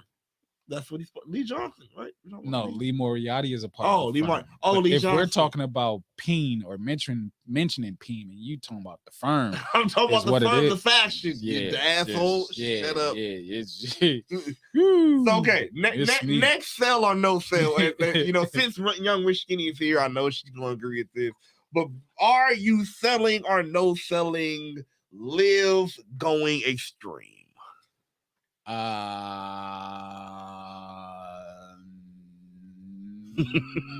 No selling.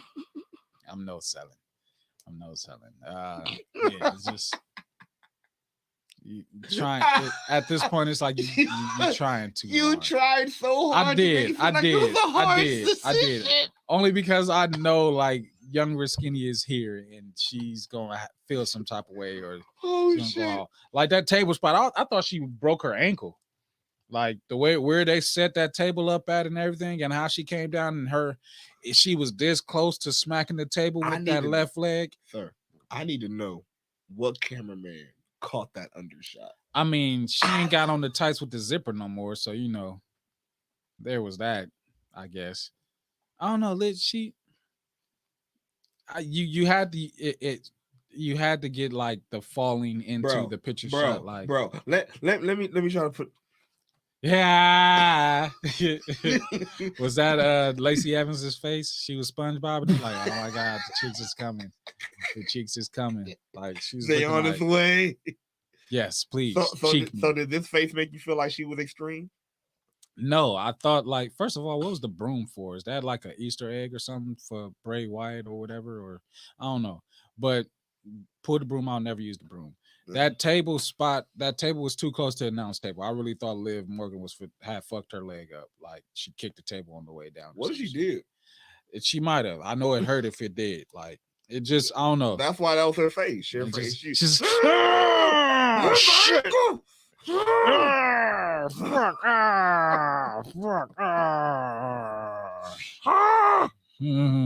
It hurts. Young Red Skinny says, I was talking about the Usos face meme when he says 9 inches and it's only 3. That's fucked up. She also says triple nose, Triple H. Finally build up Liv nicely. She did that and broke her ankle. It was perfect. We're selling. We're selling. You're selling. So you're giving. You're just making this a full community thing. We're selling. She was not. It was very extreme. The new queen of extreme, says Young Rich Skinny. Spare me. But yeah, I don't know. I didn't rock with it like that. Not saying that it was bad. Not saying that it was bad. No, yeah, it's not that bad. Like, look, let me see. They are painting for Liv the perfect underdog champion story, to where it's one of those to where you like legit. You're like, could this be the last time? Could this be the one? I mean, the betting odds are already out, and she's the underdog. And that's what I'm saying. Like, they are building the perfect champion underdog. And look, that's perfect. That's perfect for Liv, especially the way they have been. Again, but I ask again: are they gonna have Ronda lose 3 times to the same person? You see how hard they working to get Liv Morgan over? I know, and that's what I'm saying. It's like she is the perfect underdog. And his thing, Extreme Rules, even though a lot of people are like, oh, she crazy.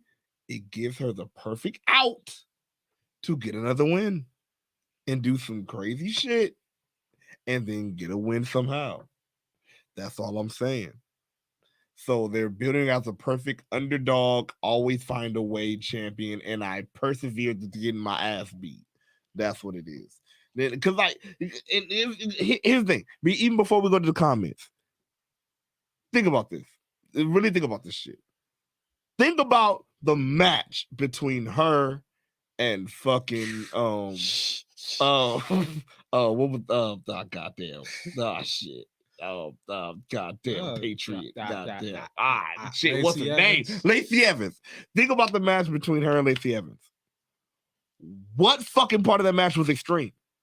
But she's supposed to prove that she can go extreme. The only part that she did was extreme was after the goddamn match, which, mind you, wasn't fucking warranted because you won the fucking match. Didn't she bust out with a kendo stick at a certain point? She did, but she didn't hit her with it. Why? Why? It had to build up, and yeah, Young Rich Skinny says, yes, the community in all caps is selling. That's that. It gets worse for you. Oh. She also says we're selling like crack in the 80s. She did great. Whoa. Where's Trisha in that one? I need. Whoa. She also says, oh, wait. So now he agrees. They're building her up to be an underdog champion. Eyes. I've been agreed that, but I've been said, is that really the type of champion we want right now? And she said, so young, rich, skinny was right. Let's start there. I ain't starting nowhere. I ain't starting nowhere. I've been saying I did not want that. I did not fit. Here's the thing. The underdog champion is good. I guess are cool while they're the champion, but it don't usually feel good. At some point, when do you not be the underdog anymore? You have to develop through the underdog stage to become prominent at some point. And here's the thing. When you win the championship, I don't want to already know that you're going to be an underdog champion. And that's the upsetting part to me.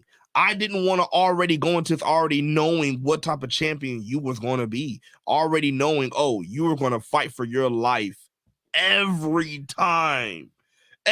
Every match you're fighting for your life. She's scrappy, but she comes out on top. Every time. So it's like, I like that's what I'm saying. I never disagreed that she's an underdog champion, but come on now. Did you? Yeah. So, and again, I will say it again. So was Nikki Ash. Oh, Jesus. Next. Are you broken? Oh no, I'm about to stay on this one.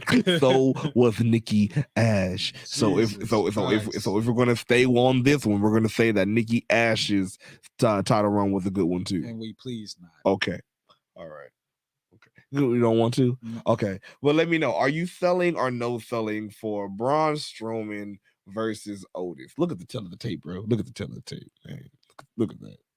Look at that. 6'8" versus 5'10", 340 versus 360. Yeah. 61-inch chest to a 60 chest. Yeah. 25-inch biceps to 22-inch. Yeah. 21-inch neck. Why do I care about the girth of their neck? But I didn't even. Here's the thing, though. I didn't know Otis had a neck. That must be his chin weight. 585 pounds versus 445 pounds. I don't give a shit. No sell. I don't care. So you know so for the whole match? Yeah, I don't give a like. I'm supposed to get hyped about this power bomb that Otis is helping them complete. Like, if you was all raw strength, like I'm gonna pick up this 300 and however pound dude, and I'm a pirate. Like, if you getting help, at least make it look like something. Like, okay, I don't know. I've seen these comments before. It's a regular power bomb. Like, if I power bombed you, would it look devastating like that? No, because we damn near the same height, same weight.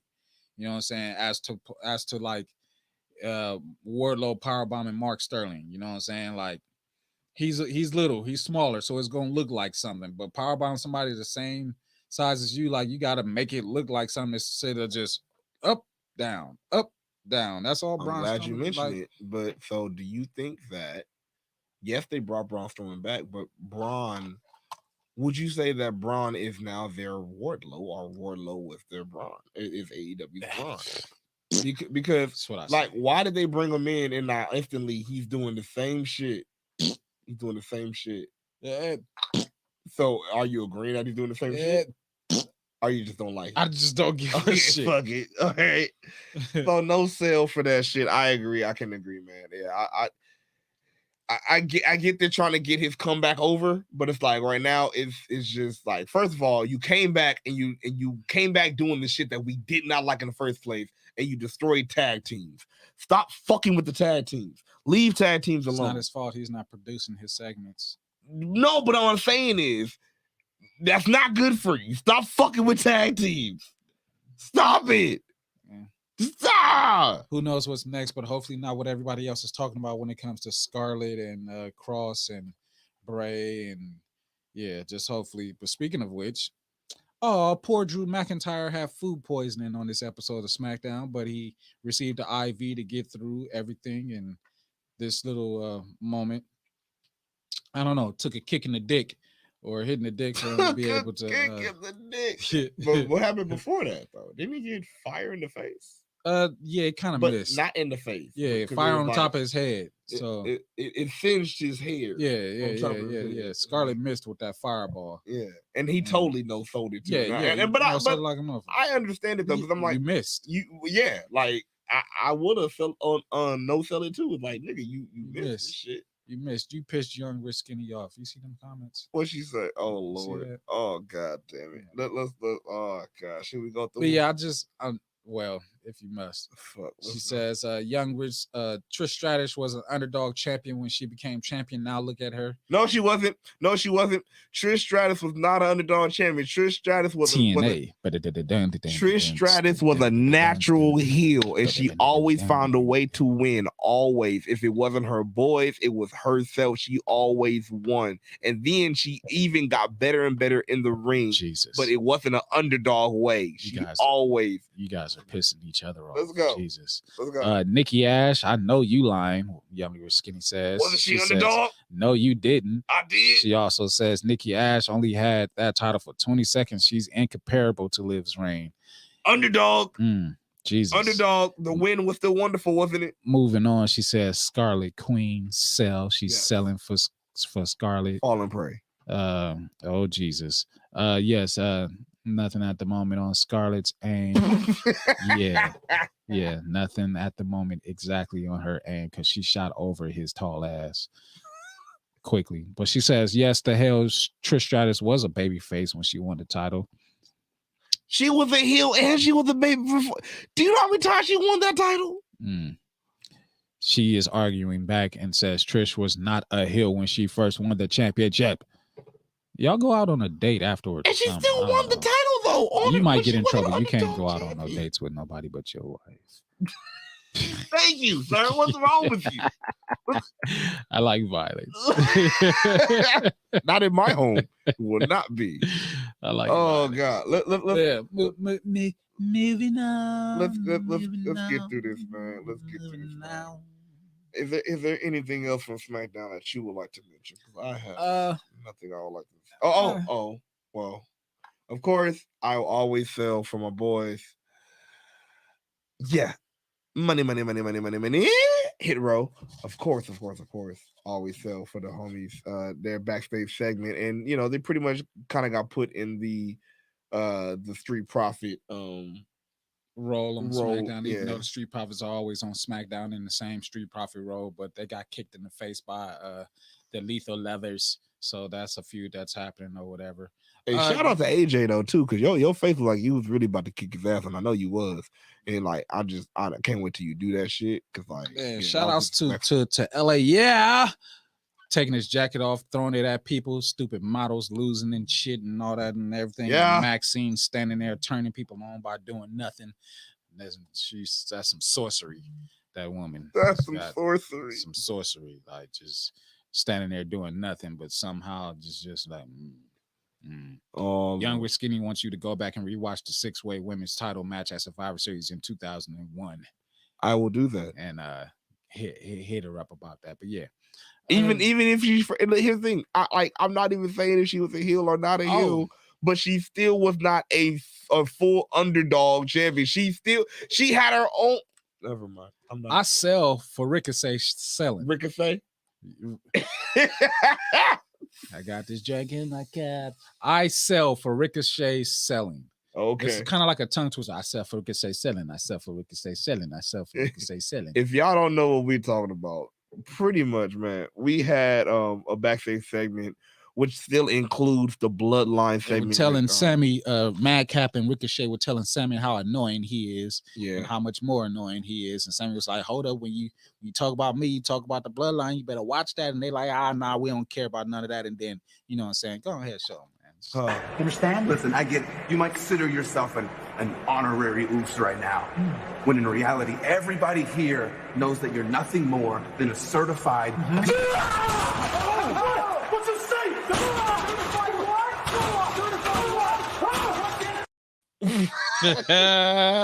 Wait, what was the third hit though? The fourth. What did the fourth hit? Bow. Oh shit! Like where did he ricocheted off of the third or the third little bounce or whatever. It's like he threw him back so hard he had to go back one more time. Like shit. Ricochet turned into a real life ping pong ball. Like John Cena came in that goddamn fight and got one. That was unfair. That was the hillest shit that John Cena's ever done in quite some time. It's got in there like, let me get my licks in. All right, let me get going. Like maybe he thought he was gonna get slammed one more time, and he just solo moved on. I don't know. That the spirit. He said, all right, I'm done. Oh shit! The spirit grabbed that nigga and tossed him back one more time, like one more for the hood. Bye. Let me get you one more good time. One more for the hood. Yeah, back. Like feel every inch of this. Back. Yeah. All the spirits walk by. Damn.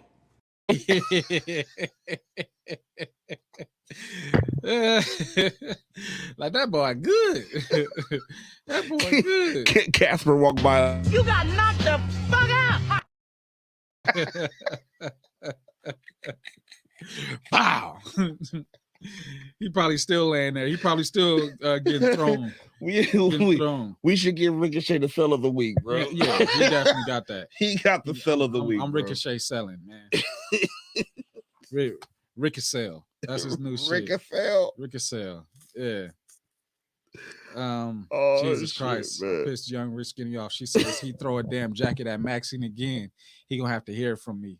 Maxine is the queen of photography. She did more than standing. She was doing some serious cinematography. I mean, and did you see fucking Max Dupree was on the apron like I was like, why is this happening? Like, this is really pissing me off. Like, I hate it. She says John Cena jumped in. Yeah, John Cena for sure got his licks in on Ricochet. It's like Ricochet. Yeah, Ricochet. That's gonna be this shit. Ricochet danced into it. This shit like Ricochet. Ricochet. But yeah, that's all I really have for SmackDown, man. And it was a cool show, you know what I'm saying? It was definitely a good show. But you know what? I need to get into a little bit more sell on no sell, bro. Okay. Ah, shit. Cause as y'all know, we had a little bit more wrestling this weekend. Actually, on the same day of Rampage and SmackDown, we had Impact Wrestling Victory Road. I don't know how to throw up an R. I do, but it like, Victory Road. Right there. Just so. Your R is disfigured, but fuck you. All right, Rocket Power. Let's talk about Victory Road, bro. You can talk about it. I'm gonna let you know. And look, all the images you see will be good. Yeah. But the main sale, bro. I will say that I did watch Impact though for the first time in a very long time. I took the opportunity to watch Impact, and I learned that Victory Road was happening on Friday, and I was just like, oh, I'll check that out when I get some time. Haven't had the time yet though.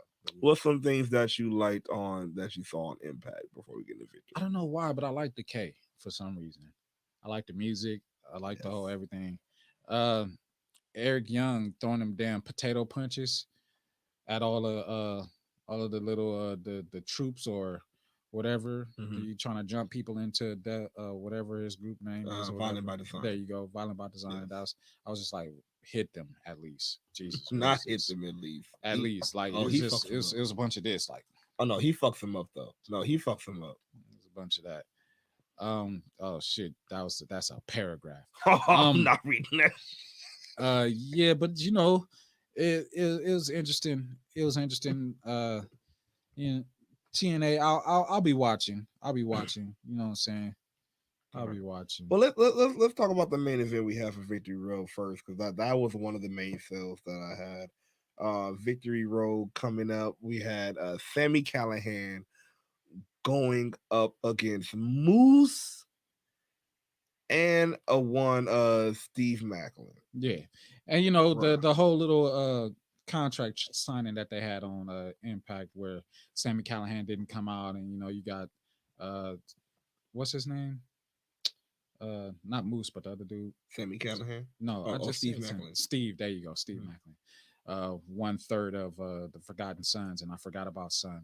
But anyways, what Son? I did, huh? Son. Yeah.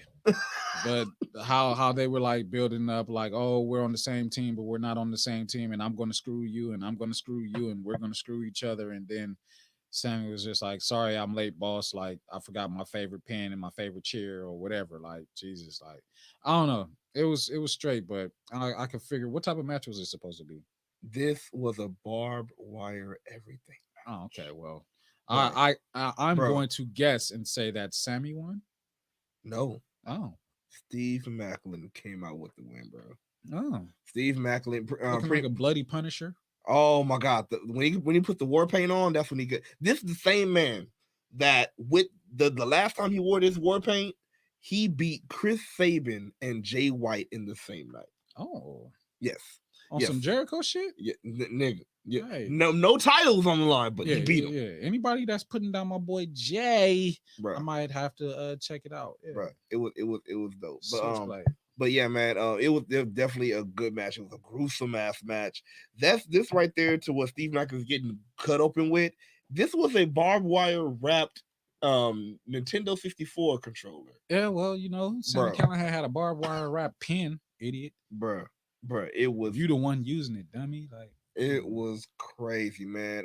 Moose doing dives over the rope. I was like, yo. Shout outs to that video that's going viral. Moose and Angelo Dawkins getting some ring work in the dungeon.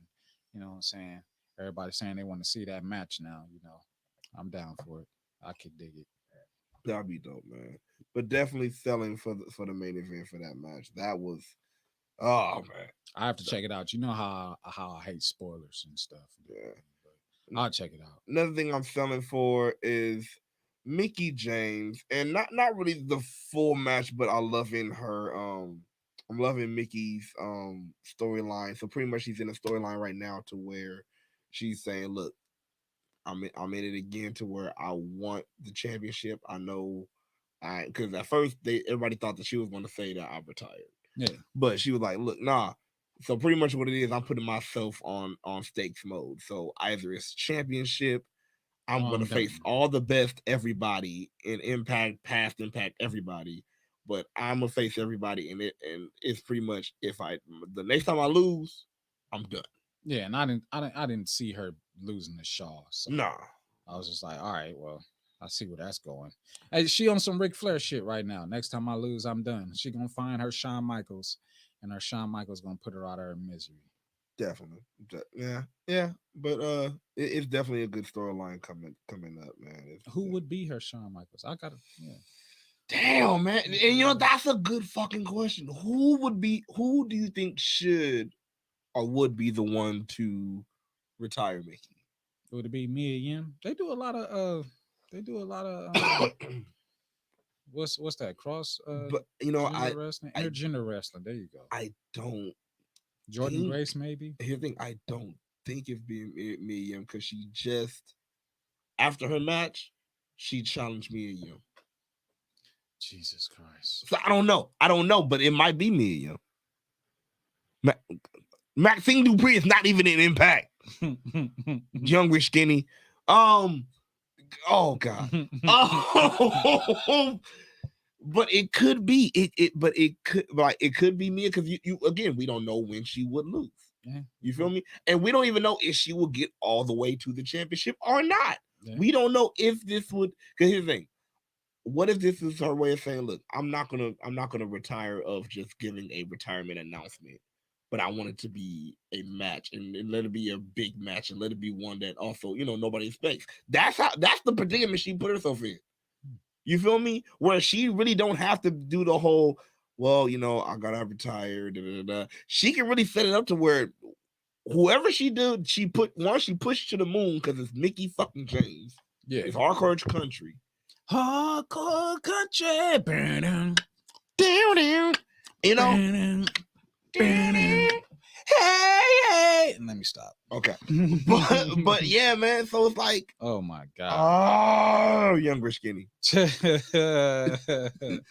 Maxine Dupree versus Mickie James at WrestleMania should be Mickey's final match. No, I think I have to ask you this every episode. But can Maxine tweet me some stuff with Maxine wrestling? I want to see it. Please, I want to see it. Please. Or does she fight like a diva? Divas don't fight. Exactly. Divas get their clothes stripped off and exactly. Okay. So, God. I've been waiting. But that was a good match. That was a dope match. It was definitely awesome. I love the storyline, but I'm definitely selling for Mickie James. Of course, as we know, Mickie James pick up the win. Also, as we still on the women in the I was about to say buy-in, but in the countdown match, we also had a match that I actually liked. We had Killer Kelly going up against Tasha Steelz. Yeah, I'll rock with that. Man, and they actually ended it on a kind of, you could say, an awkward note where It wasn't a surefire win, but Killer Kelly choked out the ref. Hey, you better watch out for Anna Jay come find you. She the only one that get to choke out everybody. You know what I'm saying? She the only one that get to do that.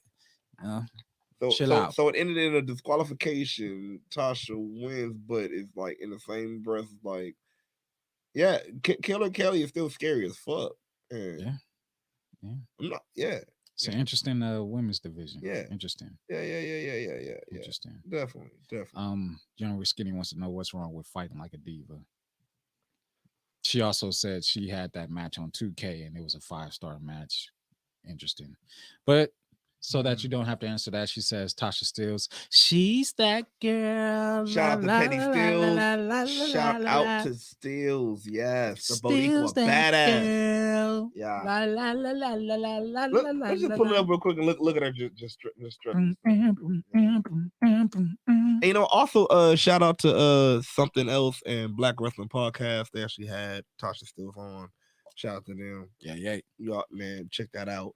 But yeah, man, yo, that was a good match.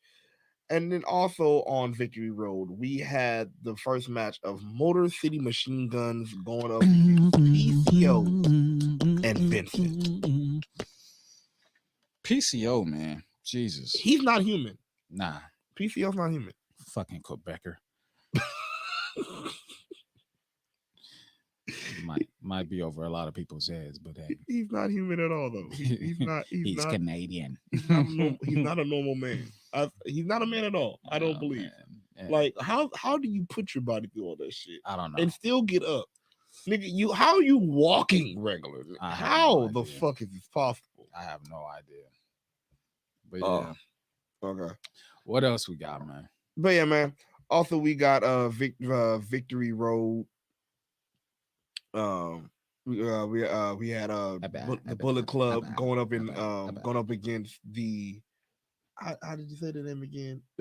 Jason. You supposed to know, man. Jason Heok. I don't know how. I didn't know how. Dude, this one wasn't Jason Jack and Shogun. There you go. There you go. No, Jason Jack, Shogun. Both the first one. Jason. How do you say that last name? There you go. Christ, okay, bro. But Bullet Club pretty much beat them because that's pretty much what it was. It just put Bullet Club over. That's what this was. Yeah, that's just pretty much. Doesn't look like a match that Bullet Club should lose. Like, nah. What else we got? No, they're not gonna lose that one. But after that, but also as we go into our Smark pop, I want to talk about this match right here. But shout out to Mike Bailey. Oh, also that's right, Jordan Grace going up against Max the Impaler. That was a cool match. That was cool. Max the Impaler very strong and selling for that.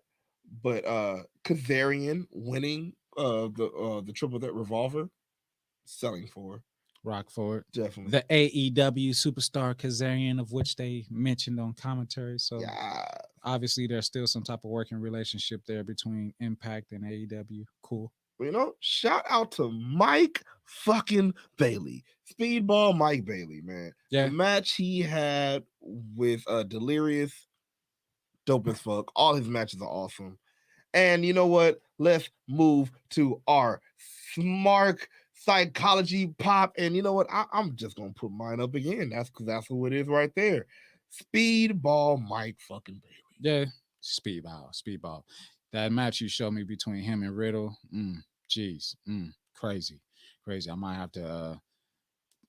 There's no proper way I could say it. So I'm gonna check him out a little bit more. Yeah, I'm gonna get invested. He does some crazy things. Yeah, man. X Division champion on Impact, bro. It just all the matches that he had since he was able to come back down. It's been awesome. Is there a lady that you have available for your Smark psychology pop for this week? Oh, my lady. I think we got the same one. Oh well, just gonna go ahead and wait then. So I go ahead and get in my male pop, my papa male, my male pop. I don't know why I got so Ricky Starks, man. Just here's the thing. Here's what I want. First of all, AEW, let's freshen up this main event scene. Let's freshen up the title scene. Tired of seeing the same people same people in the same places and all that. Like, let's start to elevate people. We tried to do it with Hangman Page. It didn't quite work out because you missed the timing on that. But Ricky Starks is so fucking over. If you put that AEW World Championship on him, I guarantee you will have some money and some ratings coming your way. That is a deserving man indeed of a situation of such. Supercell. Oh, Jesus Christ. Young Rich Skinny says, look at that print. Put that picture back up again. Yeah. There you go. I did it already. So Jesus. Cool. Go to your female pop, bro. Jesus. Go to your female but pop. For the female? I mean, I didn't get it out all the way. But the female pop, making her AEW debut this past week. Because it's her house. Oh, man. Oh, yes. Oh, was just at LAX Fest yesterday. You know what I'm saying? Saraya or Saraya, however Jim Ross wants to say it. Saraya. Page no more. Not in purple, but in pink. There you go. Just I had the opportunity of being within her physical presence one time while I was working at Gucci. She's a real kindred spirit, a real cool soul, real cool. I'm glad to see her being able to do what she loves. And to everybody out there that's joking about her neck injuries and things of that nature and her being in AEW and if she's going to be wrestling, shut the fuck up. Sit in the corner, get kicked in the back of the head or something. Like, I ain't rocking with it. I don't like it. Stop it. Can't wait to see Paige do great things. Can't wait to see Paige do. That has been your Blake job for today. Yeah, real quick. Young Rich Skinny says Maxine Dupree, Lady of the Week. Jesus Christ, that's her pop every day. All right. She also says, I know damn well, but I do not. Oh, she needs to unblock me first. Yeah, must be talking about what you do to Saraya, man. What man. What you say to Saraya? What you do? I don't know. What you do? I don't know.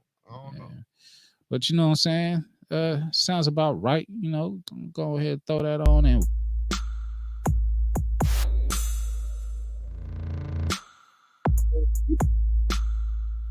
Going to the indie, and that's what with an indie state of mind. You know, we just with the check out, man. It's just, first of all, we need you to go and check out Guardians of the Kingdom. That's right, the homegirl Lala going up against this Wolf on there, man. And it's going down. Y'all need to check it out on iTunes. Not seen it yet. Check it out. It's awesome. It's also going down today. Battle Slam, Aftermath. You already know where the homie Khan. That's right, Khan. That was on here. Yes, sir. Khan. Is in here going against Chris Bay. Shout out to Null. You know what I'm saying? Man. Shout out. They got the live stream going on inside of there. They must be there. They are there. Shout out to Null. Man. Shout out, man. And also, you already know, shout out to the family, PCW Ultra. Don't forget the fucking Ultra, you idiots. PCW Ultra. I got you, Sheik. Ultra. Setting stuff. Throw the Ultra on there. You know what I'm saying? Check it out, man. You need to get your ticket. Because I'm telling you, man, there's lucha legends in here. There's so many people that's just, the match is about to be, like, just, it's about to be mind blowing. Just like this one right here of Luke Lindsay Dorado going against Lucha. Yeah. Going up against Jay Vidal, man, the PCW Ultra Light champion. Like Lindsay said, if he was going to come on, you would have been on already, Jay. You know what I'm saying? You know what I'm saying? Wait until I see you. I'm gonna have some words, bro. Before we get a handshake and a hug and all that stuff. I ain't sure. Say it. I gotta come on. I have. No, I'm you that Lindsay treatment. Nothing. Yeah. You say that, bro. I don't really mean it. Our segments go on. And you already know, man. Before we gotta get ranked up for awards. Yeah. Man. First of all, I'd like to give one up. Definitely, man. That's the chairwoman, CEO of WWE, and also a one-time women's champion. So we have a women's champion as a chairman right now. I mean, I'm just looking at the sledgehammer placement. Oh, that's a very royal chair. You want to wear my crown stuff? Ooh, that is interesting. Yeah. Red cups. Red cups. Red cups to everybody out there in audio land, everybody out there in visual land. You know. Yeah. You know what I'm saying? First time. I ain't got a red one, but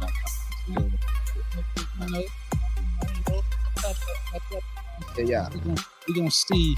Y'all let us know how this episode was, you know what I'm saying, for us being together for the very first. It feels like the first time. Yeah, don't get me started. Yeah. Red cups out to young rich skinny. Yeah. Thank you. And being all your glory. You know what? Tune in on Tuesday, man, as we have our special guest. Yes. The suplex queen. Yes. Tiny finale, man. Yes. It's gonna go down, man. It's about to be. I guarantee you I get suplexed. Yeah, I'm building. So we're gonna have her in.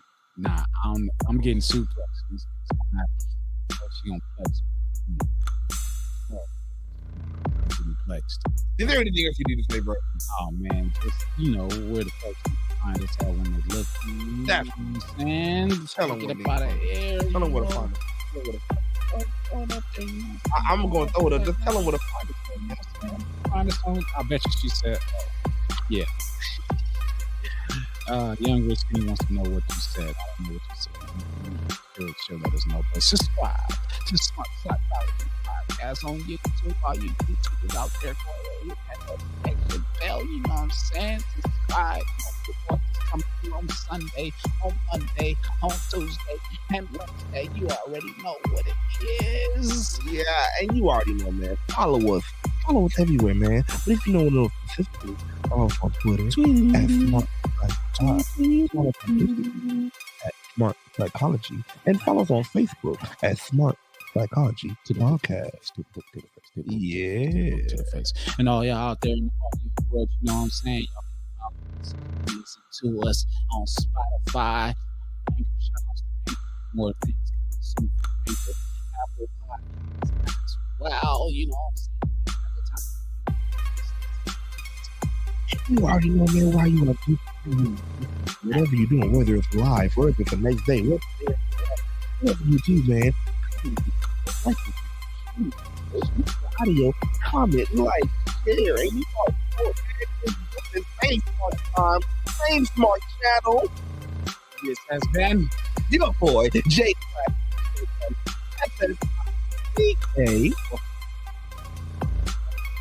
Oh, good. Stick with it. And this has been the value that allows you to change here.